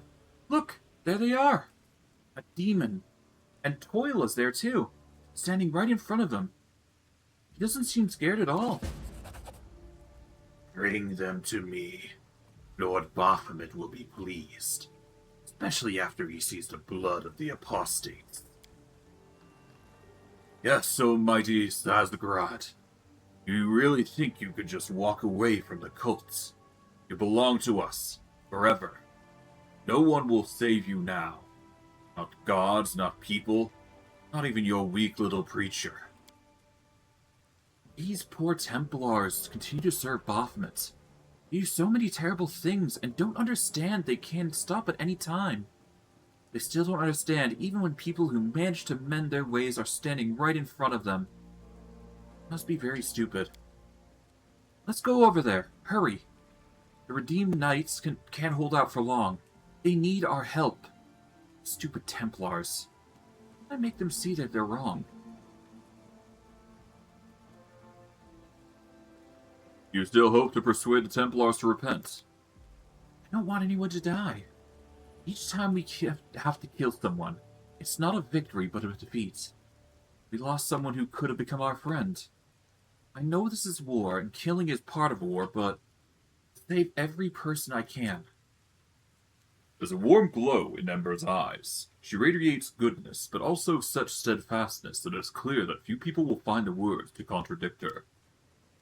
Forward, slaves of Baphomet. Prove to the Master that you are worthy to serve him. Hold on, Redeemed. Don't take a single step back. We have no right to lose this battle. Ember taught us to win despite fear and despair. And this situation is scary and desperate beyond belief, right? That means it's time to win. Don't give up. We're on our way. Alright, time to charge in. Oh, Lord Baphomet, might those pitiful freaks. Baphomet. Poor old Baphomet. You really hear us? And I beg you, stop making these good people hurt others.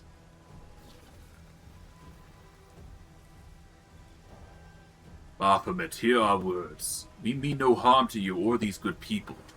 Enough of war. Let's pray together for peace.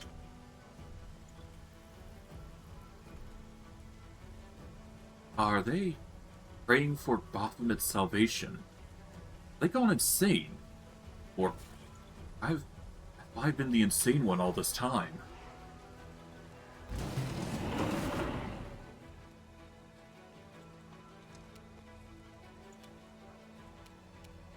Alright.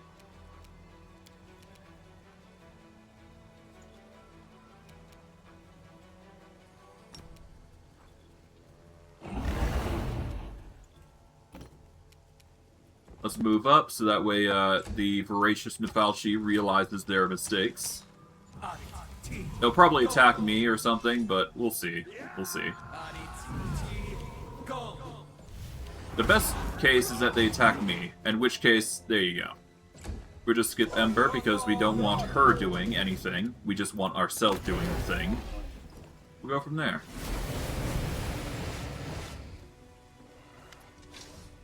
Lunchtime. Let's dine on mortal flesh. Oh, hello. With a carefree smile, Ember waves at the demons. I remember you. We met in the Purple City. How are your wounds? All healed up? He looked at one of the demons, a frail-looking creature whose horns had been broken off. That lunatic from Revolutionira. Remember that crazy mortal who preached to us? Yeah, it's her, alright. You know what? Go ahead and slit my throat. Eat me. Do whatever, but I'm not gonna kill her. Come, and join our side. Put an end to this war together. That's right. Demons, mortals, we can all be friends. He is right, you know. The point of all this never-ending slaughter. Keep fighting the whole world if you want, but I'm done. Let's screw the invasion, screw the world wound, and screw Baphomet twice over. Are you crazy? I'm gonna make you wish you never said that. Go on then. Life in the Abyss is no life at all. Girl was right. Better to live 5 minutes among mortals than return there with you, scum. Peace with mortals. Down with Baphomet. Friends, thank you. We won't let anyone hurt you. Oh god. Thank you, little preacher, for opening our eyes. Well, who wants to be the first to attack the Demon Crusader? Oh dear. It seems like we've done something.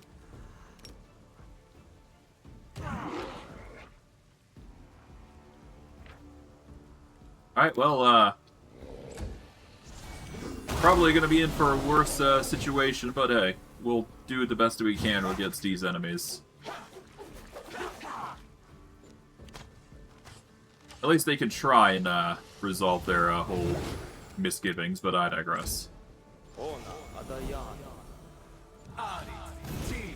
They will try their utmost to take us out, but to no avail.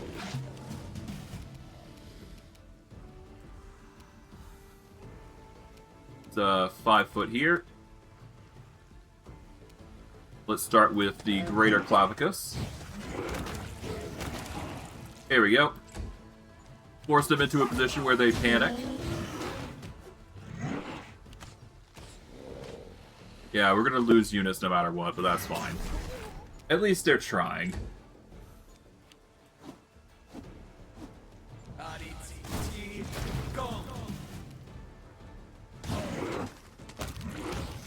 There we go.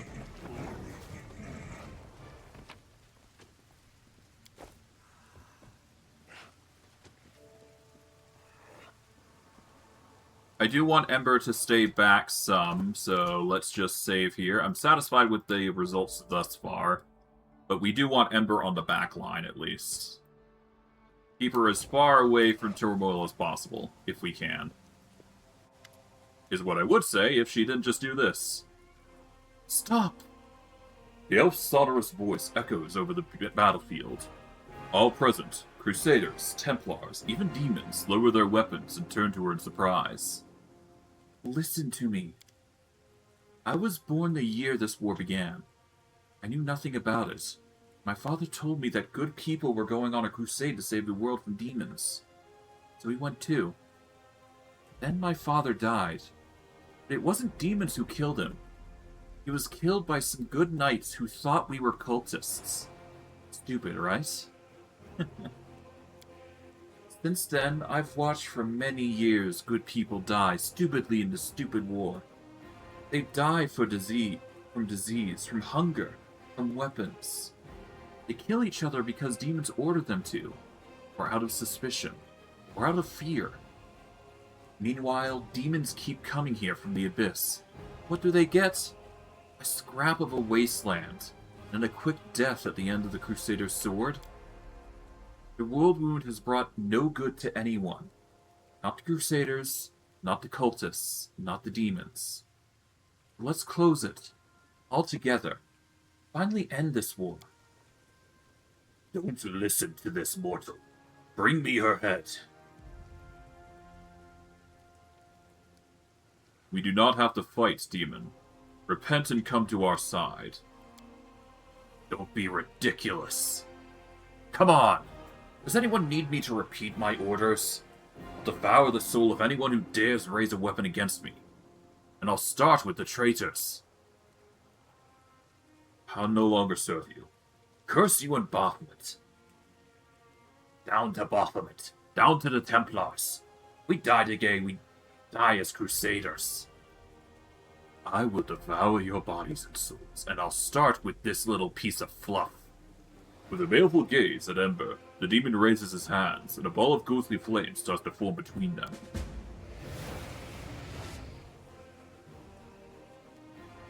Get your paws off her, you scaly filth. Emerging out of nowhere, Nocticula moves a finger. The demon starts writhing in pain. He glances around the battlefield with interest. So what have we here? The preaching of a barefooted little beggar stops the battle, makes sinners repent, and turns demons to the side of good. Very interesting. I confess, girl, your words failed to impress me in Illusionera, but your deeds, They are intriguing. The Demon Lord glances at the redeemed demons. Hey, you rebels. What does this mean? You fear this tiny mortal more than Baphomet, Discari, and all other demons of the Abyss, who will be displeased by your betrayal. No, Lady in Shadow. The voice of the demon is quiet, firm. We're not afraid of her or them. We're no longer afraid of anything. We've been afraid our entire lives, but this mortal girl has healed our fear. Kill us if you want, but we will no longer follow anyone's orders. The demon frowns, expecting punishment that never comes. Articuno looks at you thoughtfully. It's not often I come across things I do not understand. Would you be so kind as to explain what that girl thinks she's doing?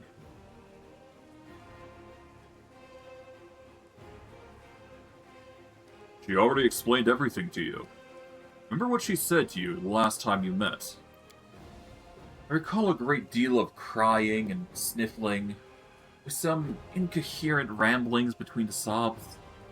What exactly was that supposed to explain to me? You there, child. What is this all supposed to mean?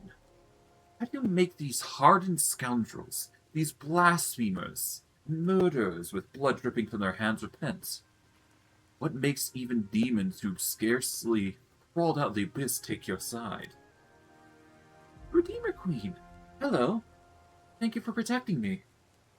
Ember smiles and waves at Nocticula, who recoils. Why are you asking? You already know the answer. You're just afraid to accept it. Don't be afraid. What nonsense! First, First, don't you dare call me by that idiotic nickname. Second, I'm afraid of nothing. Third, please do not think me as your personal bodyguard from now on. The only reason I didn't allow him to burn you was because I wanted to understand what was going on here. Interrogating a pile of ashes would be a trifle inconvenient. I don't seriously think your sickly sweet whining would make me relinquish my Demon Lord throne, do you? You already know the answer, Redeemer Queen. I see you are not the same as you were in the Purple City. You've changed. In the name of all that is unholy... The demoness rolls her eyes. What was I thinking? What kind of answers could I expect from this feeble-minded creatures?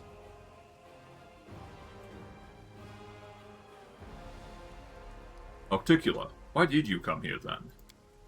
I asked myself the same question. I think I wanted to understand why hardened murderers and bloodthirsty demons suddenly started eating out of this insane beggar's hand. What's the use of trying to understand the ravings of a lunatic? The only reward for my curiosity was a headache. How did you know what was going on here, then? I have eyes everywhere. I keep a close watch on you. And your gang. I knew it. You sent your friends to look after me and keep me from harm. I had a feeling they were protecting me. Protect you? Who do you think you are, you mortal idiot? If you want, go ahead and jump off this cliff head first. I won't lift a finger to save you. But you already saved me. Saved me, just now. For the first and last time in your short, meaningless life. So that's your new title then? The Redeemer Queen? The next person who calls me that risks becoming acquainted with my collection of torture implements. Fair enough. Since you're already here, perhaps you could help us win this battle? As if. Do your own fighting. With a contemptuous snort, Articula disappears. Ember happily claps her hands. Good queen. She pretends not to understand, but she understands everything. Her laughter is interrupted by the growl of a demon who has finally recovered. It's like everyone's brains have already been melted. Doesn't matter. I alone am strong enough to devour you all. Glory to Baphomet. Death to mortals. So be it. Let's just burn literally everybody here. Move into play. And let's, let them go at us. Hey. Let's combo them to Oblivion. Nice try. Leave Ember to do her own thing. Let's focus on wailing down Kazgrad. There we go. Wait, did we knock him? Oh no, he's got a special maneuver. Okay, never mind. I was worried for nothing.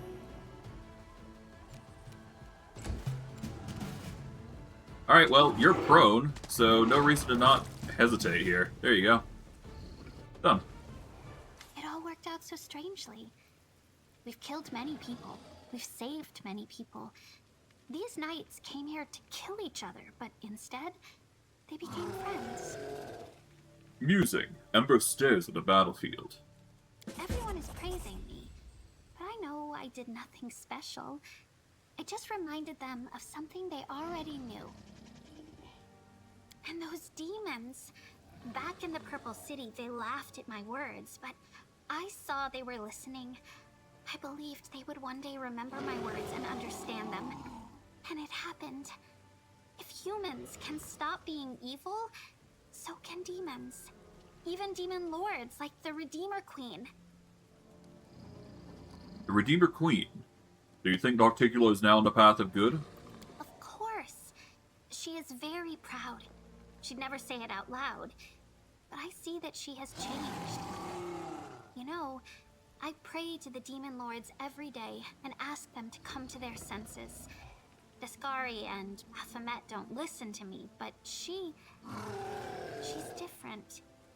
I know she hears everything. Maybe one day, not soon, but one day, she will get out of the abyss. And what will happen to the Redeemed Brotherhood next? Their numbers will increase. They will be joined by new people who have mended their ways. Good people who still think they have been abandoned and have no choice but to be evil. They'll help each other get out of the abyss, and they'll defeat those who have chosen to stay there. The Redeemed Knights want me to go with them, to teach and guide them. But I'll stay where I'm needed most, with you. These good knights think they need me, but they managed even when they believed I was dead. My words have shown them the right path, and that's good. Now they can save each other and themselves without me. Please explain this to me. How did you manage to get an entire squad of cultists to repent? They weren't really cultists. They were good people who just got confused and started to think they were cultists. I just reminded them who they really are. Well, another battle is behind us. It's time to prepare for the ones ahead. Wait, what do you think? About me? About these knights? About everything that's happened?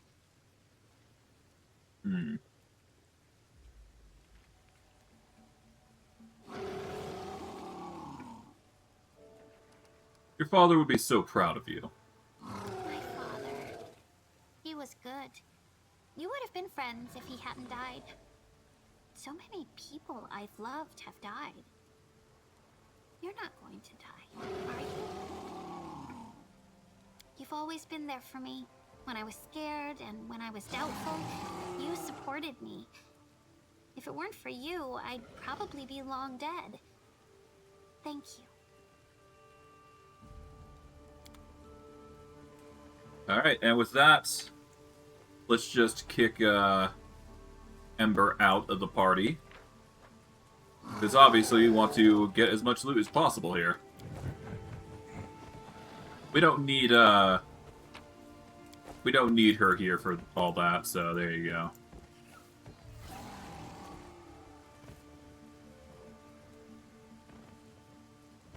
Let's see what's left over around here. I'm sure there's some loot that we can quickly pilfer here. If we just look around enough. I believe there is something down here. I could be wrong, though. Fairly certain there is, though.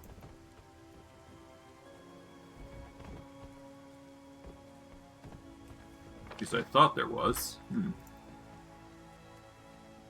I guess that could be one thing here. That chest up there. Go check it out.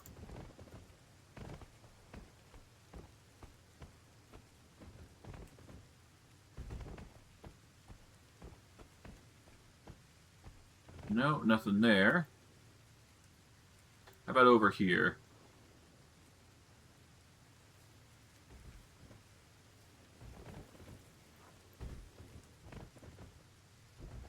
Nothing there. How about here? Nope.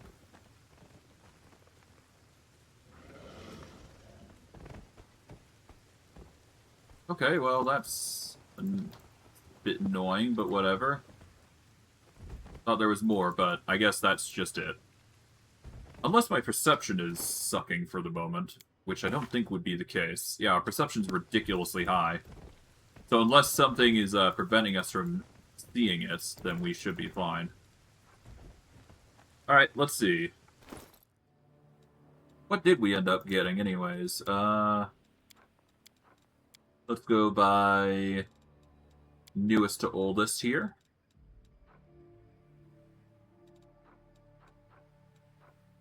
Just a random assortment of items, nothing too crazy, it seems. Okay.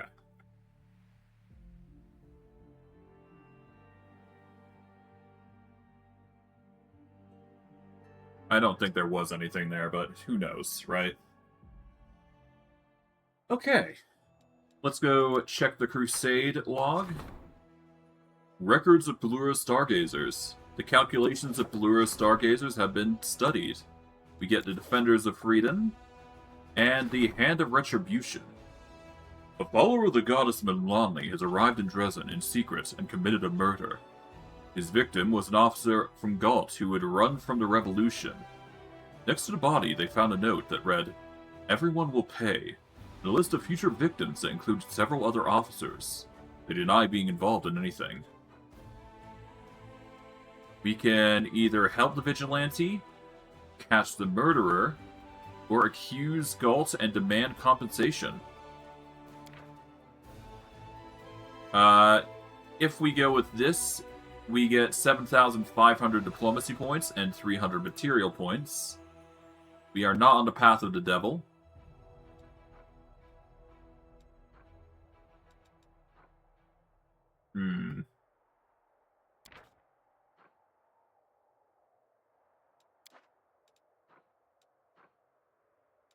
What are we lacking currently? We've got leadership currently rocketing into position.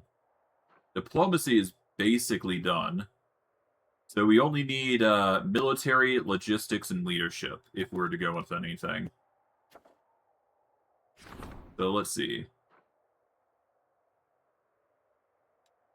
So we're not going to help the vigilante. We can choose between catching the murderer, which would give us 9,000 leadership. Or we can accuse Galt and get some compensation from them, which would give us 7,500 diplomacy. I think I'm going to go with the raw leadership. Because we don't want the diplomacy, we want the leadership here. Let's catch the murderer. The guards tracked down and seized the murderer. The follower of Milani was publicly punished, for only the commander can dispense justice within the crusade, and no one has the right to lay a finger on his soldiers without an order. Might seem like a cruel choice, but it's necessary to increase our leadership, so why not, right? Okay, development. We can develop an outpost to a bastion if we so desire. Or a bastion to a fortress if we so desire. That would increase our logistics by a ridiculous amount, I'm sure. But we're not going to do that.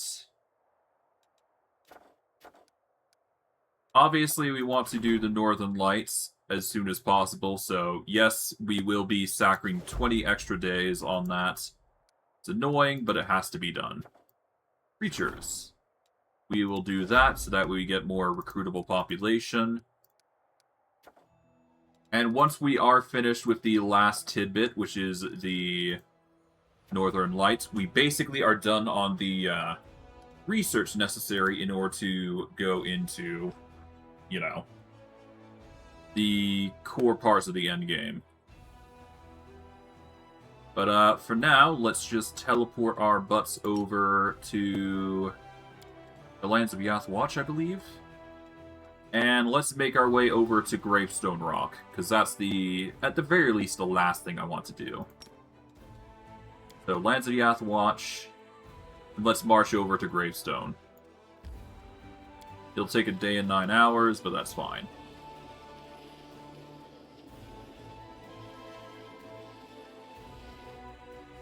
Okay, army-wise.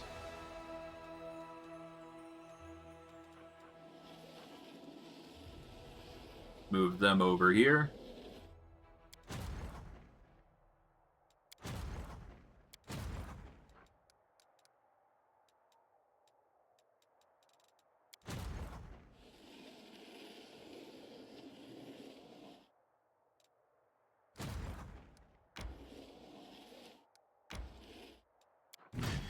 Throw these guys in. There we go. That increases our defenses by 8. Send to OB1. Send to OB2.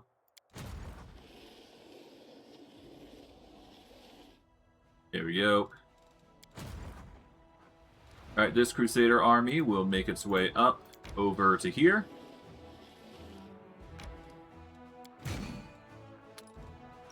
There we go. This army, we've got some Hedge Knights and Clavicuses. Let's see, Hedge Knights actually come into here, so we're gonna split these 2 units. This army is gonna march its way over.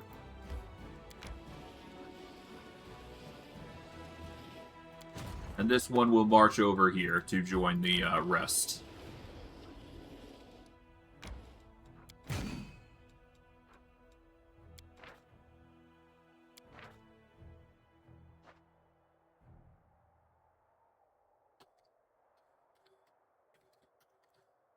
Here we go. Reserve C has been made.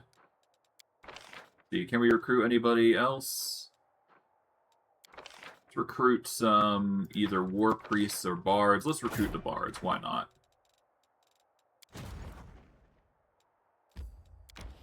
Send the bards over.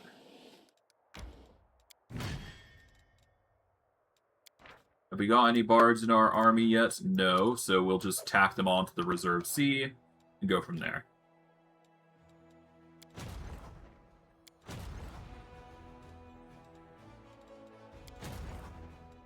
And we'll send Offensive B. We'll actually send the Offensive B to pick up the units that we need. Alright, let's see. We're going to pick up the Cariciers here. And we'll pick up the Assassins. There we go. And we'll let these 2 just rush back forward. There we go.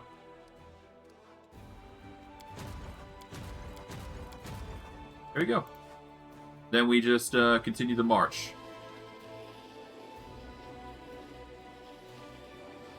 I will handle our armies in a mo. But for now, let's just add Seelah to the group, and let's go into Gravestone Rock. Off we go with Seelah. Time to see what's going on here. This is sure to be fun.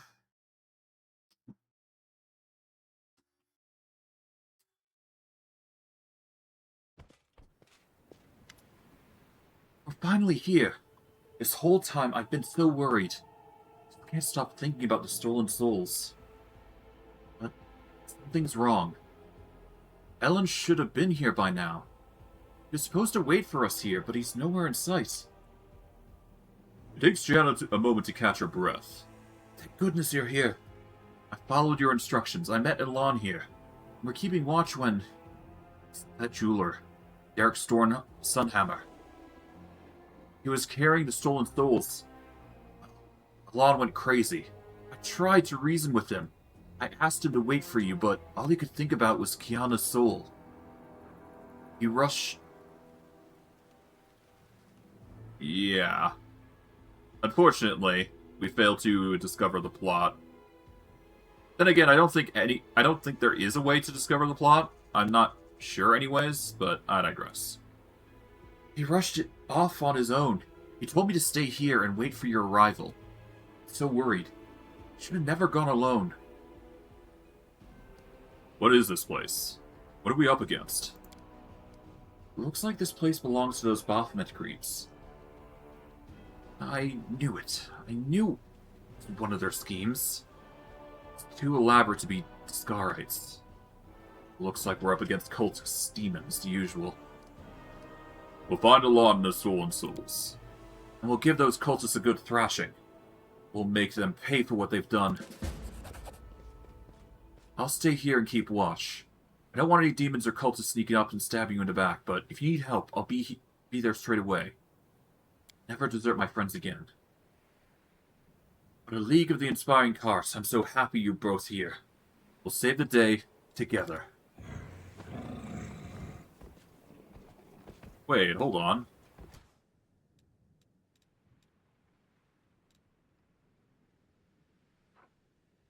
Why is Alon here then? Hold the phone. Hey, Alon. So the plot demands that he be rushing in there, even though I didn't let him rush in there? What a weird situation this has become. Well, before we do go in there, obviously, I'm just doing a once-over of the area. Pretty clear that there's nothing, so yeah, we're just going to go in. Stein is taking the lead here, obviously. We don't want any fights to break out that isn't ours, so we're just going to, yeah, take the lead. Breath weapon, bada boom. Stood no chance against us.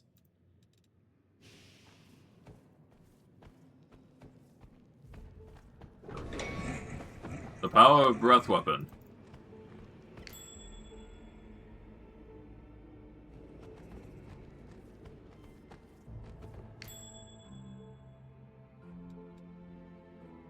Alright, let's disable the trap here. Disable the trap here.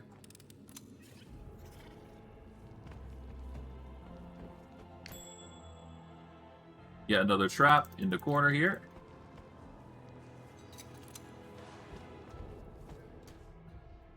Oh, hello.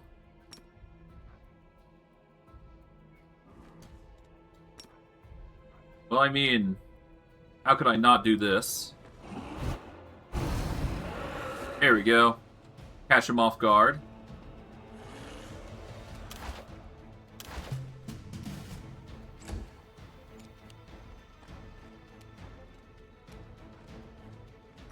Let's do another breath weapon, a fire breath. They succeed this one, so that's fine. Let them come at me, or try to.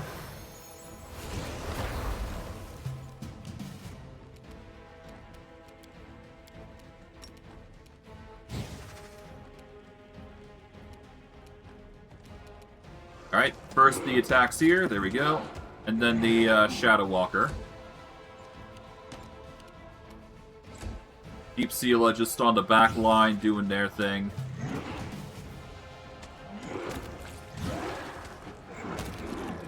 There we go.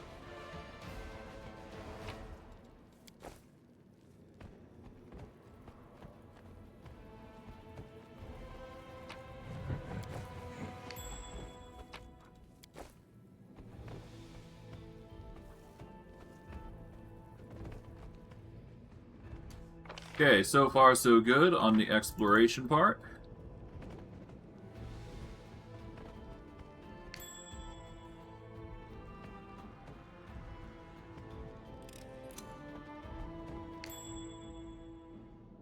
Okay, let's mosey on over here. Okay, and we're given a color puzzle, it seems. Lovely. So if there's any way to resolve that color puzzle, then we're gonna have to, figure it out as we go, but I digress.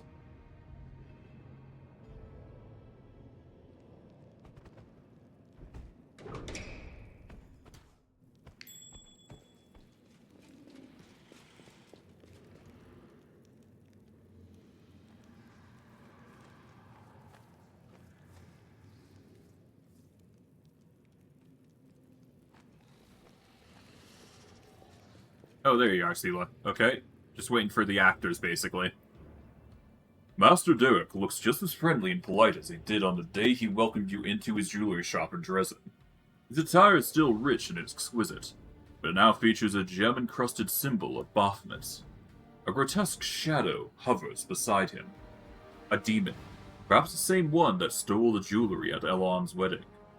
Ah, the victorious commander and his valiant companion. I was so certain that you had been swallowed up by the abyss.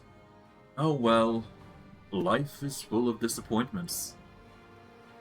Cultists are so talkative these days. Why don't we skip the heart-to-heart and get down to business?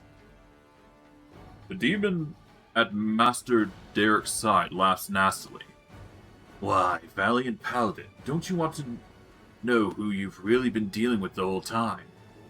He's not just a cultist or demon worshipper. You're talking to the Grand Master of the Templars of the Ivory Labyrinth. Well, I saw Nocticula kill Baphomet. Her lord died at her hands. I'm fully aware of the Lady Shadow's capabilities. Me for being blunt, but you have not told me anything I don't already know.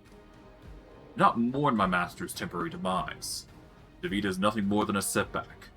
We may be forced to retreat, but like the tide, we will always return. However, even the permanent death of Lord Baphomet would not sway me from my beliefs. You know why the Abyss is so beautiful? It spawns new beasts to replace the old. It sustains itself in an endless cycle. The unchanging sum of chaos and evil. It will never cease to exist. If Lord Baphomet meets his end, I will simply find myself a new master. I have some questions for you, Grand Master. You can ask whatever you'd like, and I might even answer. But you don't need to address me by my title. Though it sounds formidable, it's pure honorary, and places no obligations upon me. Which suits me perfectly. So, you were the one who led the Templars of the Ivory Labyrinth into battle. You might find this surprising, but no, that was not my role. Demon generals like Jerebeth and Minago have rendered my services unnecessary. They are the ones who lead the troops in the Worldwood. I realized that I could not compete with them, so I moved away from military operations and began to focus on my own intrigues. And it is thanks to those schemes that our paths have collided. Why were you stealing souls? Isn't the answer obvious? I wanted to spread terror throughout the city, and I could use the souls as leverage to coerce people to do my bidding. I spent years developing a reputation amongst Mendevian high society. Everyone knew who I was. My work was in high demand.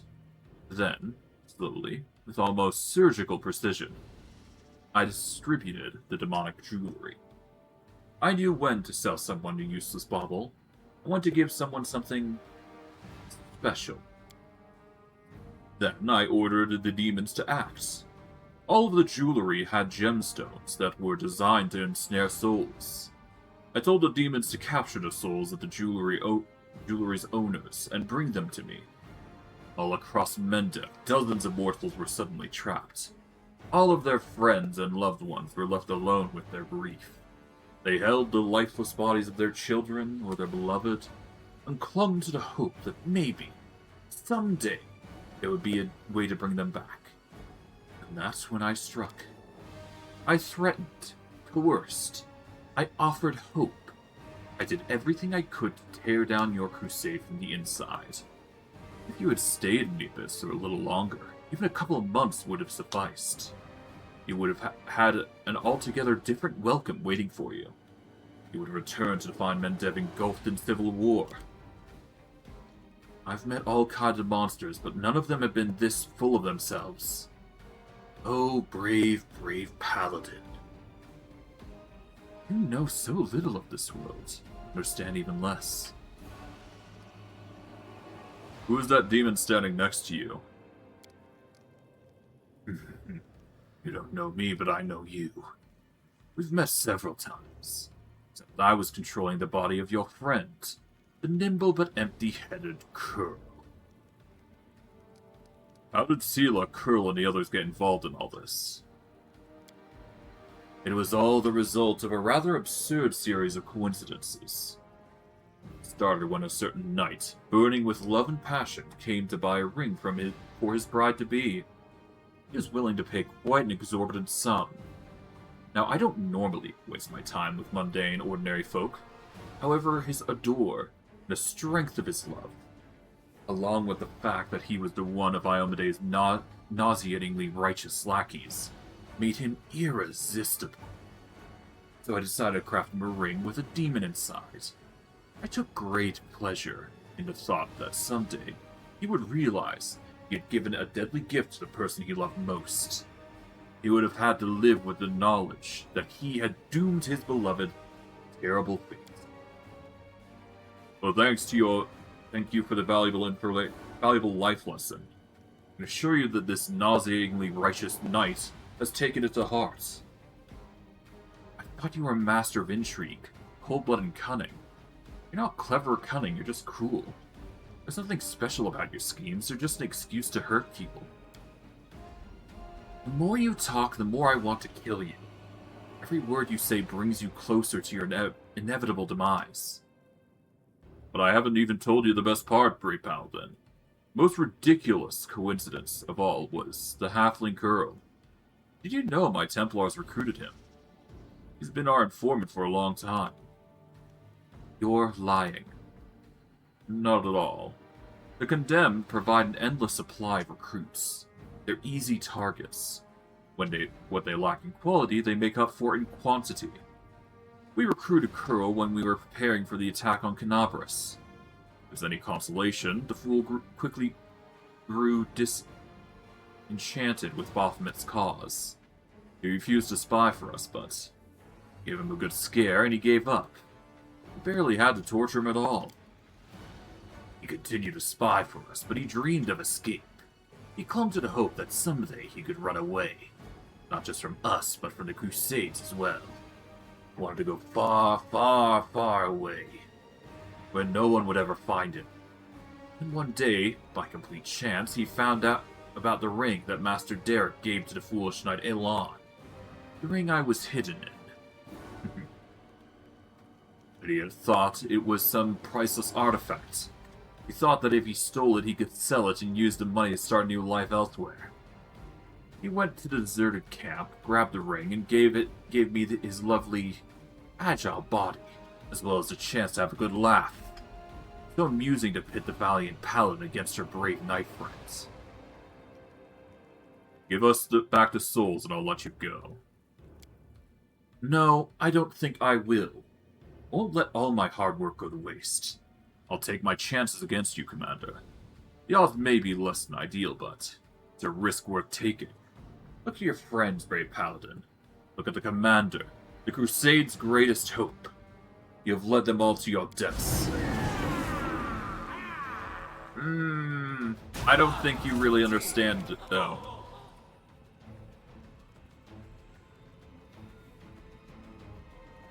Well, bugger.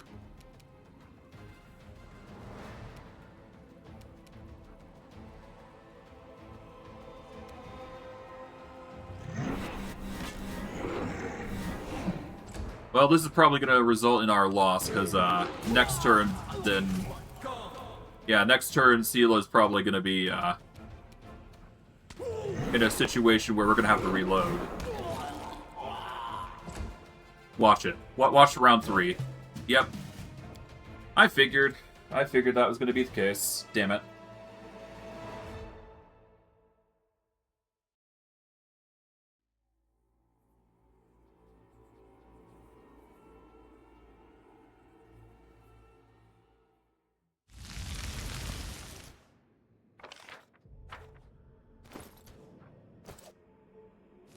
Okay, Seelah needs to come over here. We need to give her enough potential gear to survive the onslaught.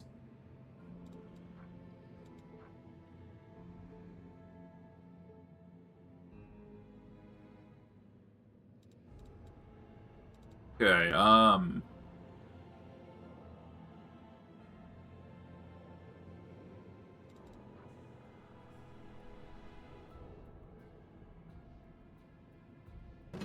this grants immunity to slashing and piercing damage when at full HP, which she almost always is.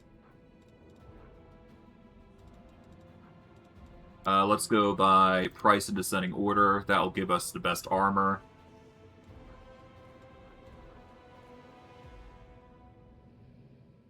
Immunity to fatigue and exhaustion is tempting, but not exactly what I was hoping for.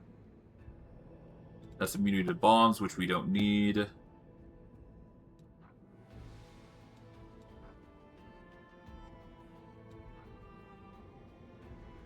When wielding a weapon in two hands or wielding a two-handed weapon...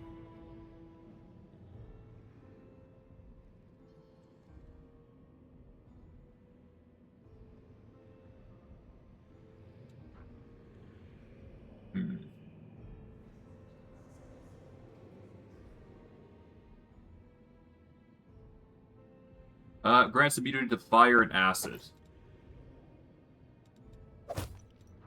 So this makes us immune to fire and acid.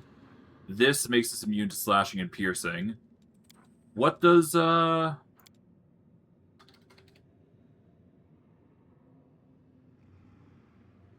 does Sakuro do?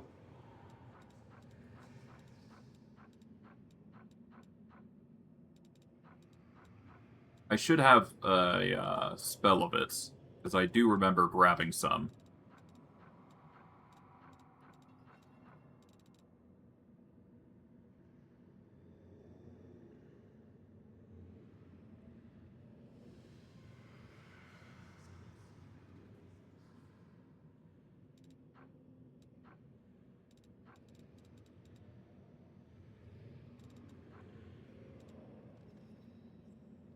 Is it Sonic? I think it might be Sonic.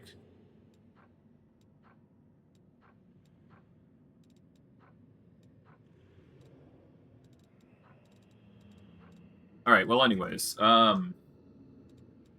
we just need to use some scrolls to buff ourselves, basically. But, fire and acid... We really just need to increase our HP just enough, because, if we can't protect her, then what's the point, right?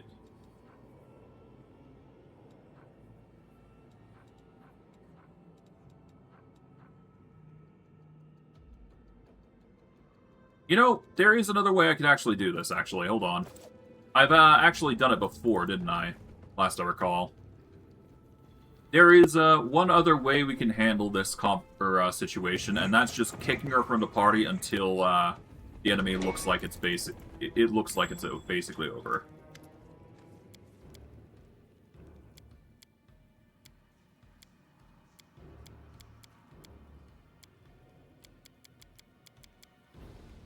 Okay.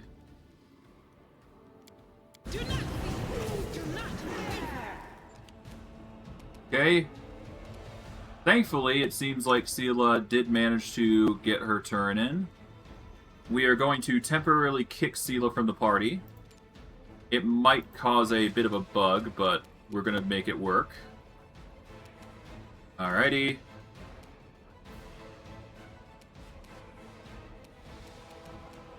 Let's do a breath weapon against these guys.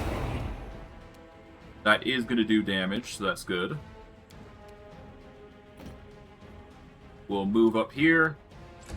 And once they're low HP, I will summon Seelah back into the group.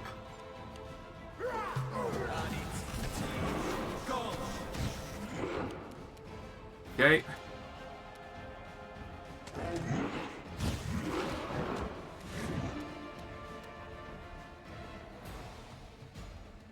Okay, so he's stunned.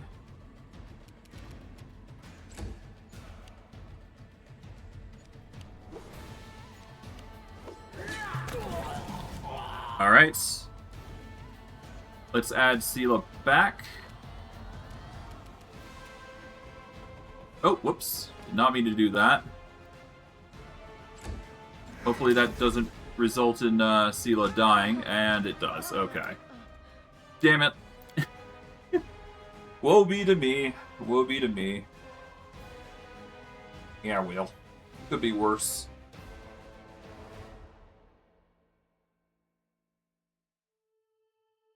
I guess technically if he technically if he hits me with the Sirocco spell, which I assume is what's going on, I don't have to worry too much, but I digress. It was, I just made a misclick and shit happens. Can't be helped.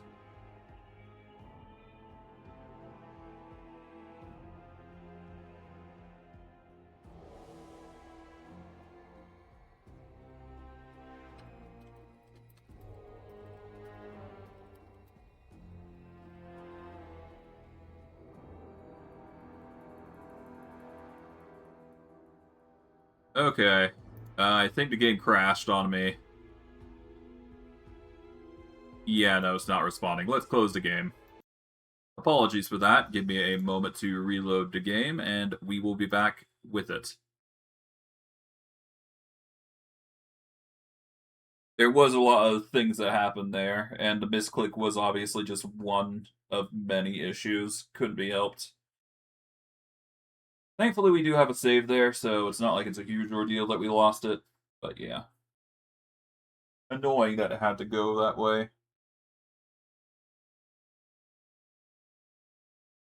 But hey, can't be bad.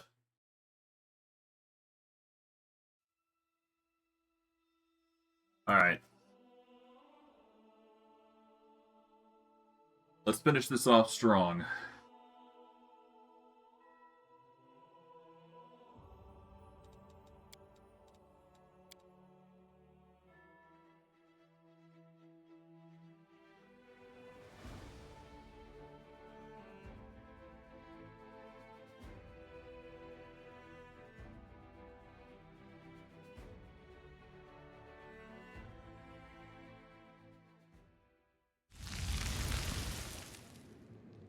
Okay. Just wait for Seelah to arrive here.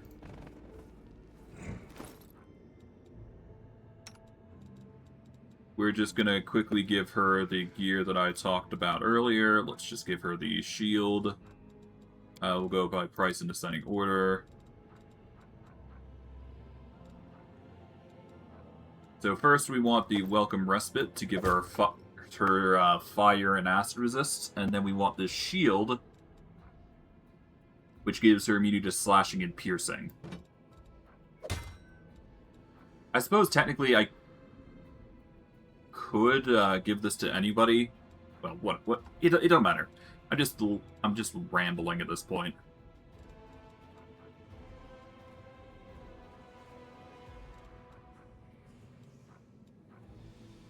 Heavy Fortification is probably going to be a saving grace, so if she does get crit, then it will be reduced.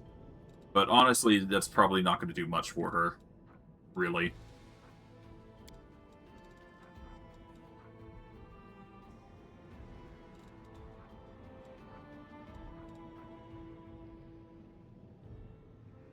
Let's give her the Belt of Corruption, which will give her 8 Constitution, which will increase her HP by a little bit Although, I guess a Belt of Dexterity was better. Yeah, let's do the Belt. Yeah, let's do that. Headband of Mental Perfection will also give her some boosts. Not by much, but it's something. Let's see.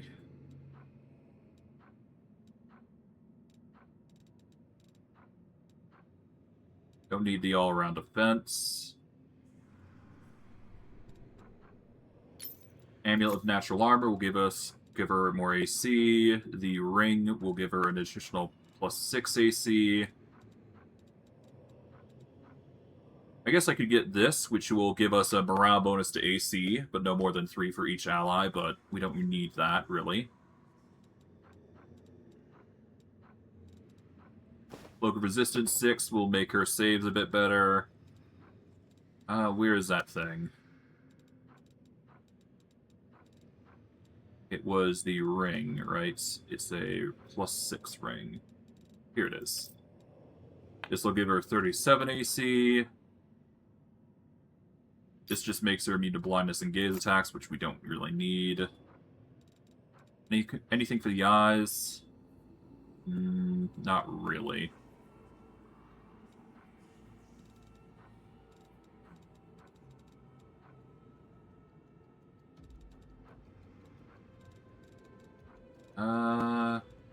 Boots. Anything for boots. There's freedom of movement, which we don't really need.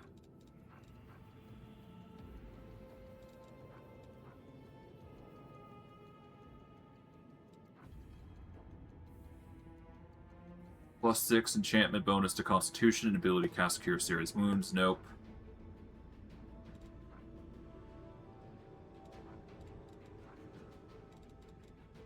I mean, this is as good as we're gonna get. I guess technically we could do this. Elemental Protector could be good, but not by much. Now let's go by type in Descending Order. That'd probably be better, huh?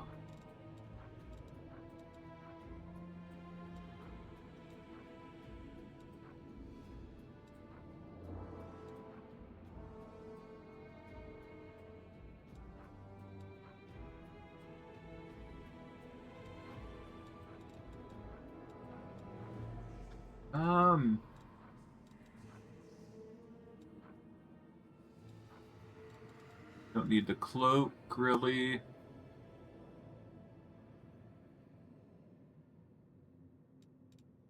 Actually, hold on. At 18th... Oh, this is based on level. Okay, yeah, that's not good enough then.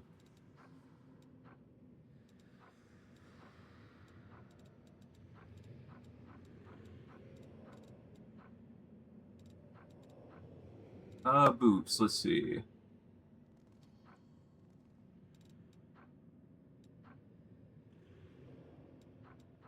The wearer's... Oh, the animal companion. Okay.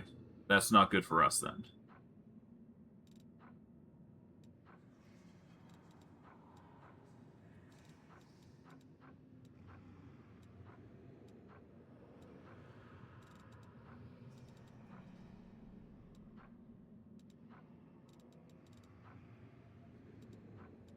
Well, I guess the Ring of Luck will be good enough. There we go.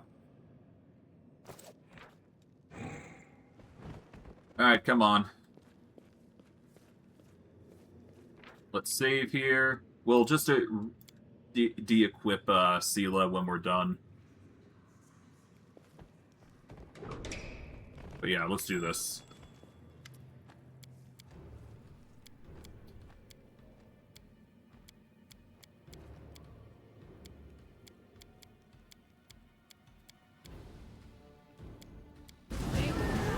Okay, here we go. So yeah, he casts Sirocco on himself.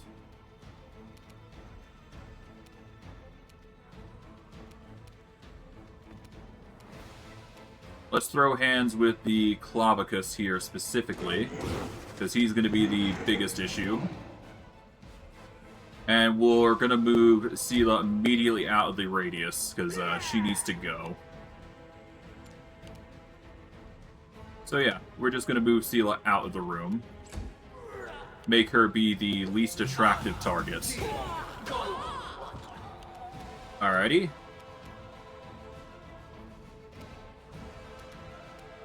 Focus on the Clavicus here.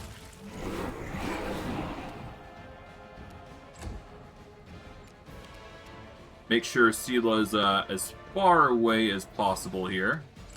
We want her out of the room, ideally.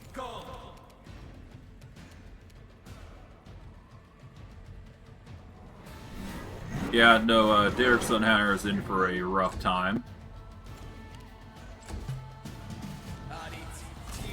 Nice try.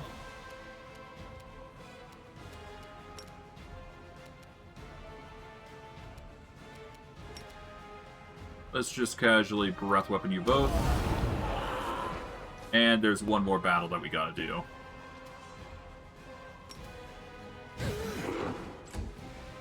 Hello, Song Mistress.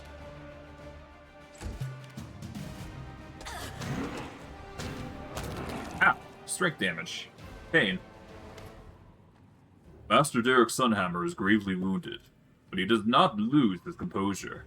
He remains calm and dignified in the face of death. It seems I made a mistake. I should not have fought you. Still, I do not regret taking the risk.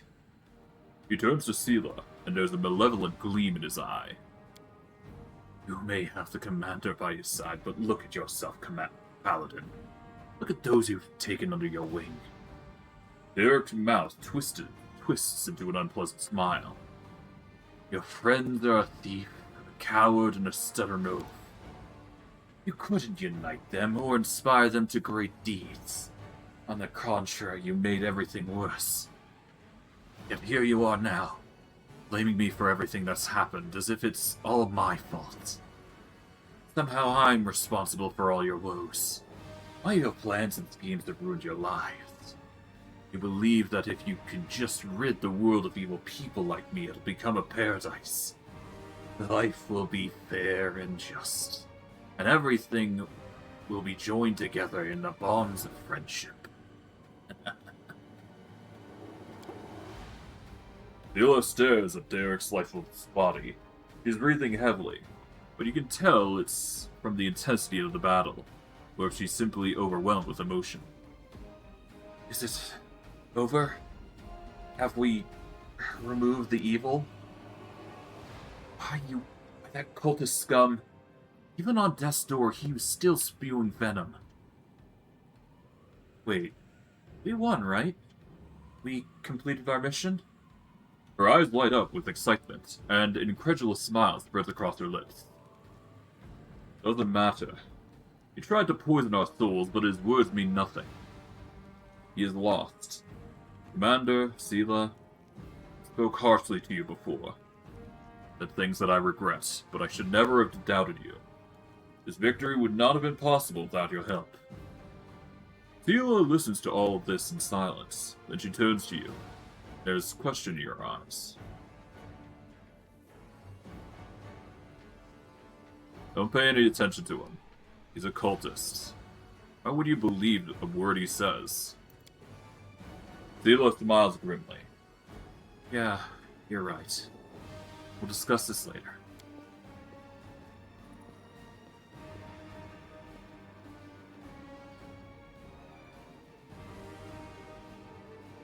And with that, we done it. And I didn't even need to kick her out of the party that time, so there you go, I did something good. Seelah picks up the bowl of jewelry and pours the contents into a pouch. Inside the bag, the gemstones gleam ominously. We have the souls. I'll keep them with me until we reach Dresden. Let's go. I don't want to stay here any longer. Probably for the best. But, obviously we're gonna have to pilfer some stuff, so... Let's, first... kick Seelah from the party, because we don't need her in the group now. There we go. We're a little overweight because of the, stack to the, strength that we suffered. But nothing a bit of, spells can cure. Alright, let's see.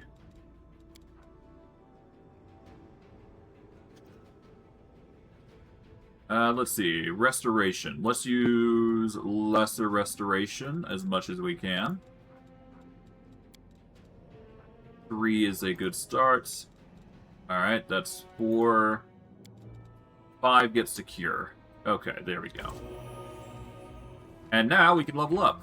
I'm going to save before we do, though. And let's level up here.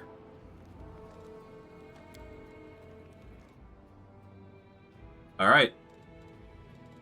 As you're probably aware, Arcane Enforcer is the focal point, I believe.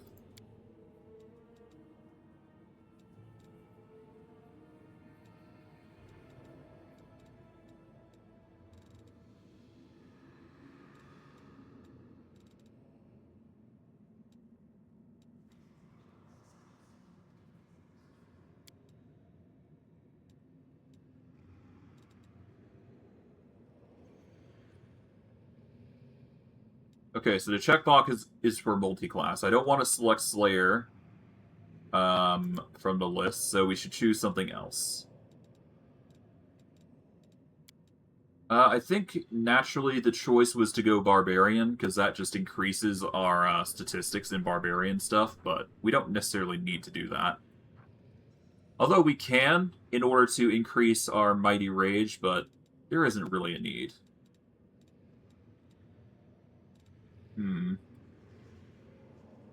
I think what we need most now at this point is obviously a casting type to focus in on now.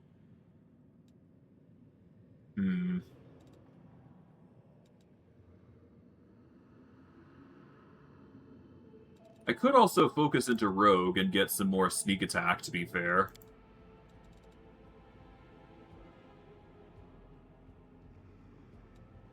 If we focus into Rogue, we can get ourselves some Rogue talents and just spam a whole bunch.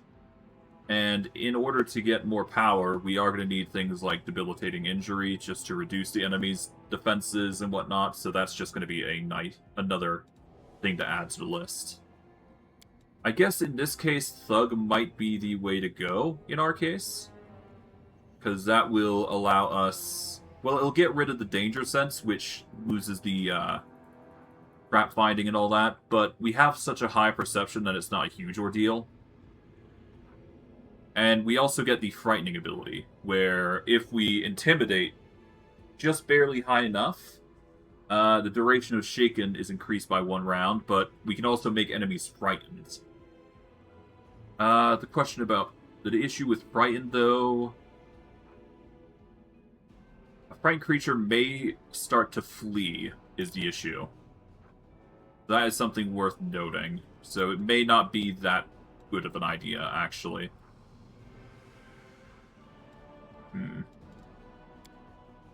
Rowdy. Rowdy would give us the Vital Strike feature, which is an interesting implication.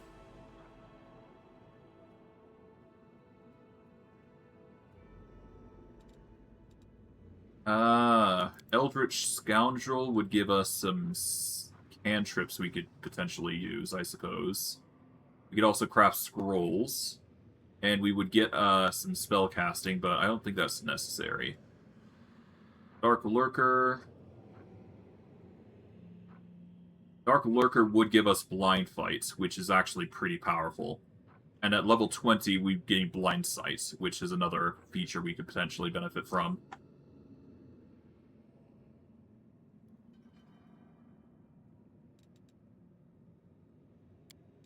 I don't like it, though.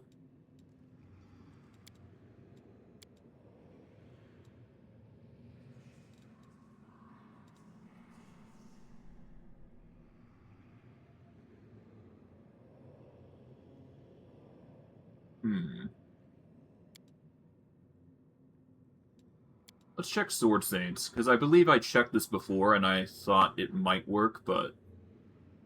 When wearing light or no armor, wielding his chosen weapon and not using a shield, you add 1 point of intelligence bonus, if any, per Magus class level, as a dodge bonus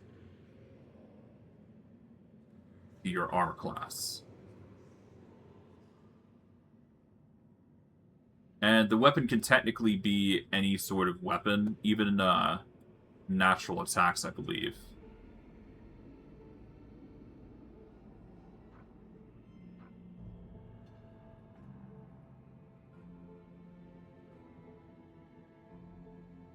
I'm gonna say no to that. I'm sure there is other options available for us. Let's see, what can I do here?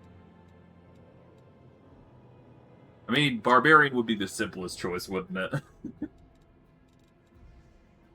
Either that or Sorcerer, because I could level that up, couldn't I?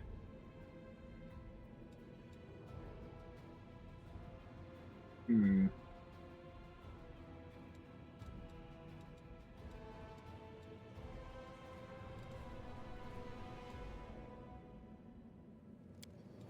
know, if I go Arcanist, I could actually go Brown Fur Transmuter, couldn't I?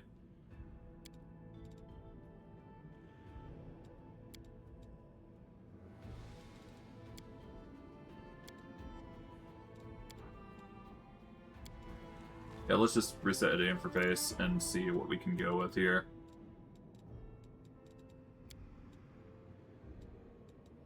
Let's see. If I go Arcanist, I could go brown for a Transmuter, which would actually give us some boosts to our transformations, if I'm not mistaken. So if we were to grab Powerful Change, at the very minimum, we could increase the bonuses we get from enchantments by an additional bonus tidbit. I think for the occasion we should probably go brown for a Transmuter here at this point. Or I could do the funny thing and go Magic Deceiver, which I did consider, but no, I think brown for a Transmuter is the way to go. Well, is it?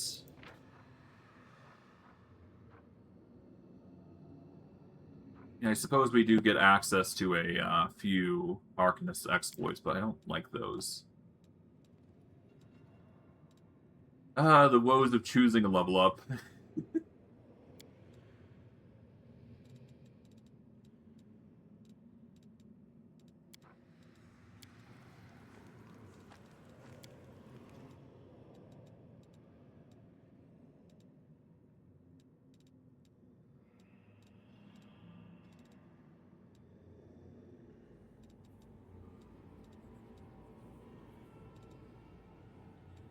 I mean, Rogue would give me more damage, I suppose, and we are already getting levels in Arcana Enforcer, so that is probably the way to go, isn't it?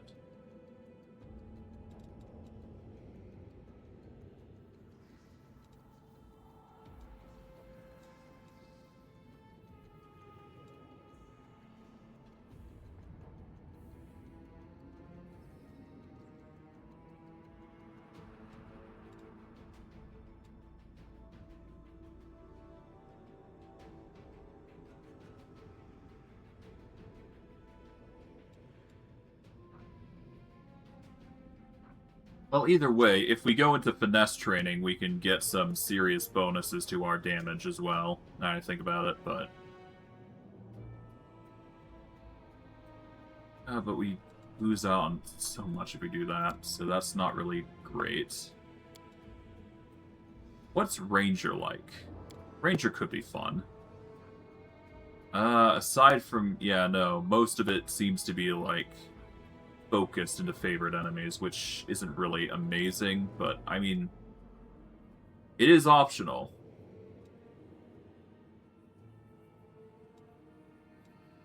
If we can get rid of the favorite enemy, we should be good. Rebooter.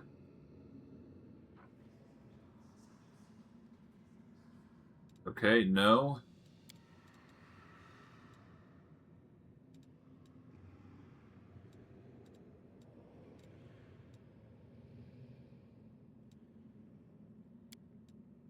I mean, I guess the next best thing would be Scald, wouldn't it? Okay. You know what? Let's play it safe and we'll go Barbarian. Barbarian's just the strong, safe choice, and why not, right?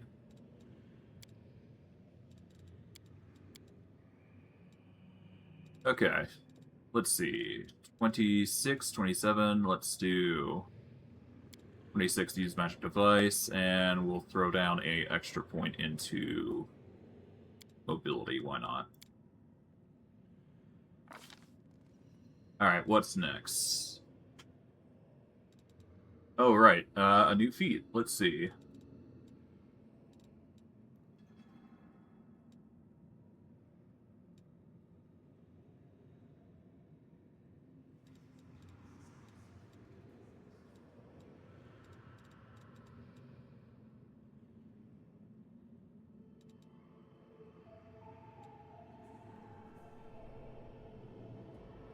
When you hit a flat-footed opponent, you can make a Persuasion Intimidate check to demoralize that opponent as a free action. Critical Mastery. I guess we'll take that, because that's going to give us the ability to critically hit with two things, so that's good. We get a Slayer talent. An opponent that is dealt sneak attack damage by the character with this ability is affected by a targeted dispel magic effect. This is going to be amazingly useful, as it's equal to our character level, which is currently 31. So, by doing the dispelling attack, that's actually going to be amazingly useful. It's basically just, well, it's going to counter literally anything that comes our way, so that's good. Crippling Strike is going to be necessary in the future, but not as necessary as the Dispelling attack is going to be. But having the ability to dispel all attacks we deliver with our full attack is going to be amazingly useful. Hello? Amulet of Deep Roots. Grants the wearer a +5 natural armor bonus. It also grants you immunity to bull rush and overrun maneuvers, and a +3 to AC against huge or bigger enemies. We get the mage armor.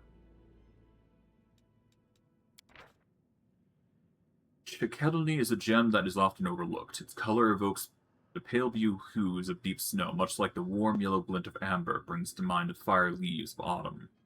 The skilled jeweler understands the seasonal qualities of these colors, but does not shy away from rearranging them. Why not start the year with winter, and then move to autumn? Why shouldn't autumn flow into spring? Summer can be the last season, the one that reverses the flow of time.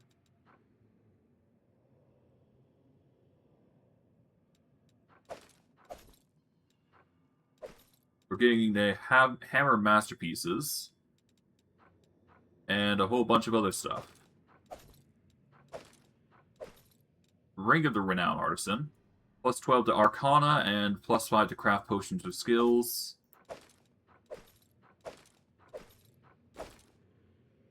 Okay. Just a whole bunch of stuff.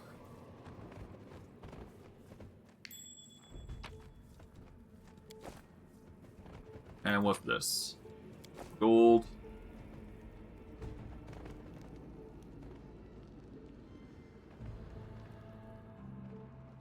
So I'm assuming the text that he is referring to is probably something to involve this, right?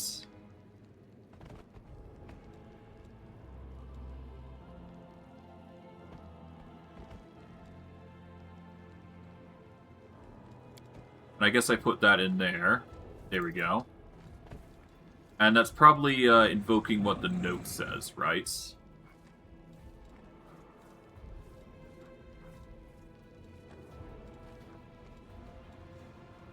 Alright, here we go. So, its color evokes the pale blue hues of deep snow, much like the warm yellow glint of amber. So, blue, yellow. The skilled jeweler understands the seasonal qualities of the colors, but does not shy away from rearranging them. Why not start with the year of winter, and then move to autumn? And then why shouldn't autumn flow into spring, and spring can be the last... Summer can be the last season, so... The blue, yellow, green, red? Potentially? That's what I'm thinking it is. I could be wrong, though.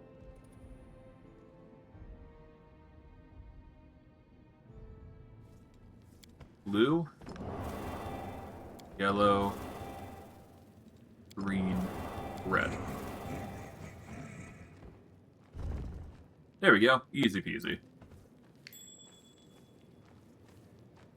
And I guess technically we do want to bring Seelah here for a moment. There we go. Because there is, I think, an interaction here. But you'll understand soon enough.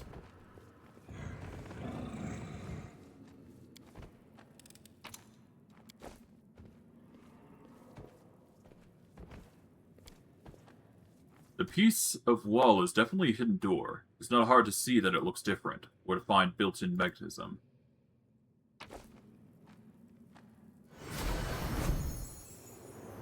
If you are reading this note, I must be dead.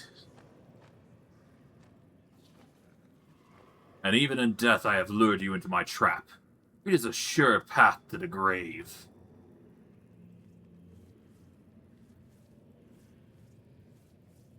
So be it.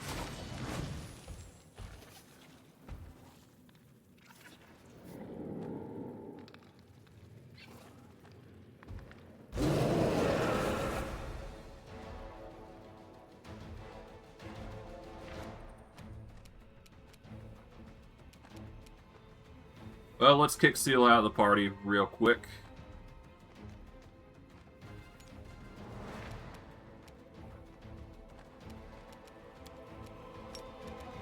Let's do that. Let's target you. And let's just wail on you completely. There we go. Alright, who's coming in next? Get in here.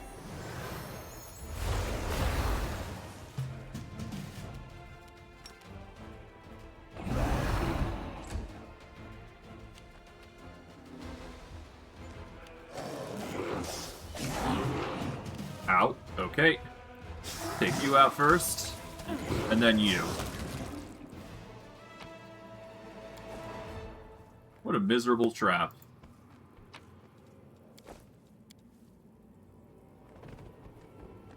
The mechanism of the rotating wall grinds heavily if you press on it. Looks like it's jammed.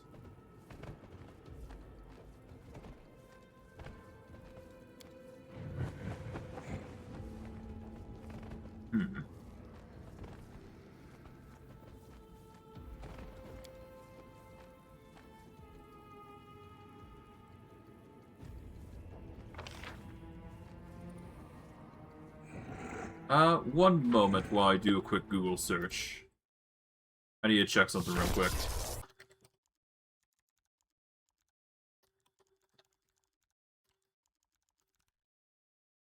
Okay.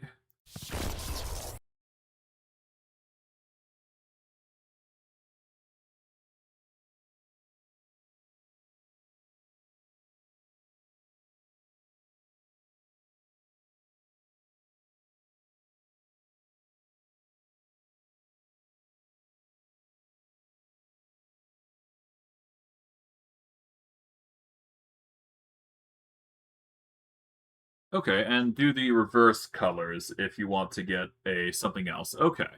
So I basically just have to go through the buttons yet again. I knew there was something else associated with it, I just wasn't sure. So basically, take the order of operations that you...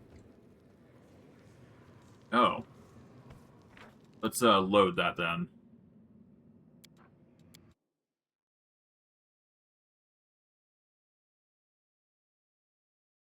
Because, yeah, no, you can do the reverse order and get something.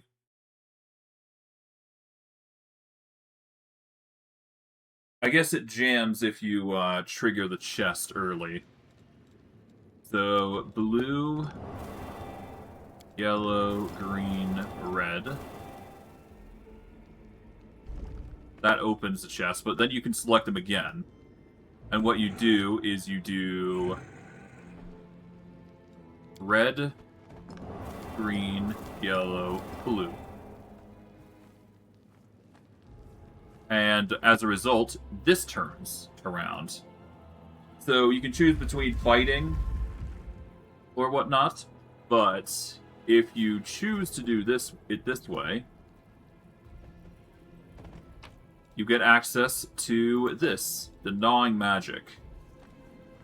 I'll quickly open this up and grab this. Whenever the wearer of this headband casts a spell that affects the enemy, the wearer gains a +1 bonus to checks made to overcome spell resistance, and the enemy suffers a -1 to attack and damage rolls, as well as saving throws for 3 rounds. It stacks to a minimum of 4. Cast enough spells, and you basically reduce their bonuses by a set amount, which is nice to consider. But because of me doing it that way, we actually just get the item, which really just depends on what you prefer. You can have the fight, or you can have the items. The experience is nice, but I don't need that, really, so...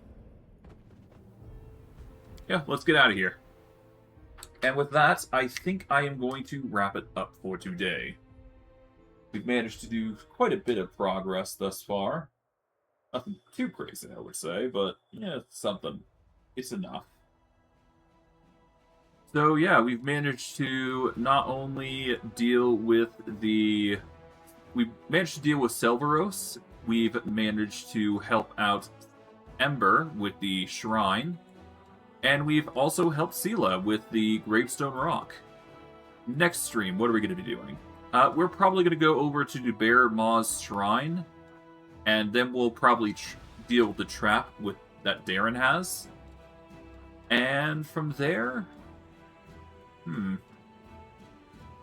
I guess it really depends on where we... I guess it really just varies. Ideally, I want to do everything that we haven't done. Well, ideally, want to do everything that we have done before. Just before I do anything of the new content. But once we are done with all that, we will definitely be getting into... First, we'll probably start with the Portal of the Abyss. And then we'll worry about the Festival of Canabras, most likely. So, we've got a few things to do before we, wrap things up, but I digress. I am going to wrap it up here. I hope you guys enjoyed today's stream. I know I did. And I will see you guys next stream. Take care, everybody, and have a good day.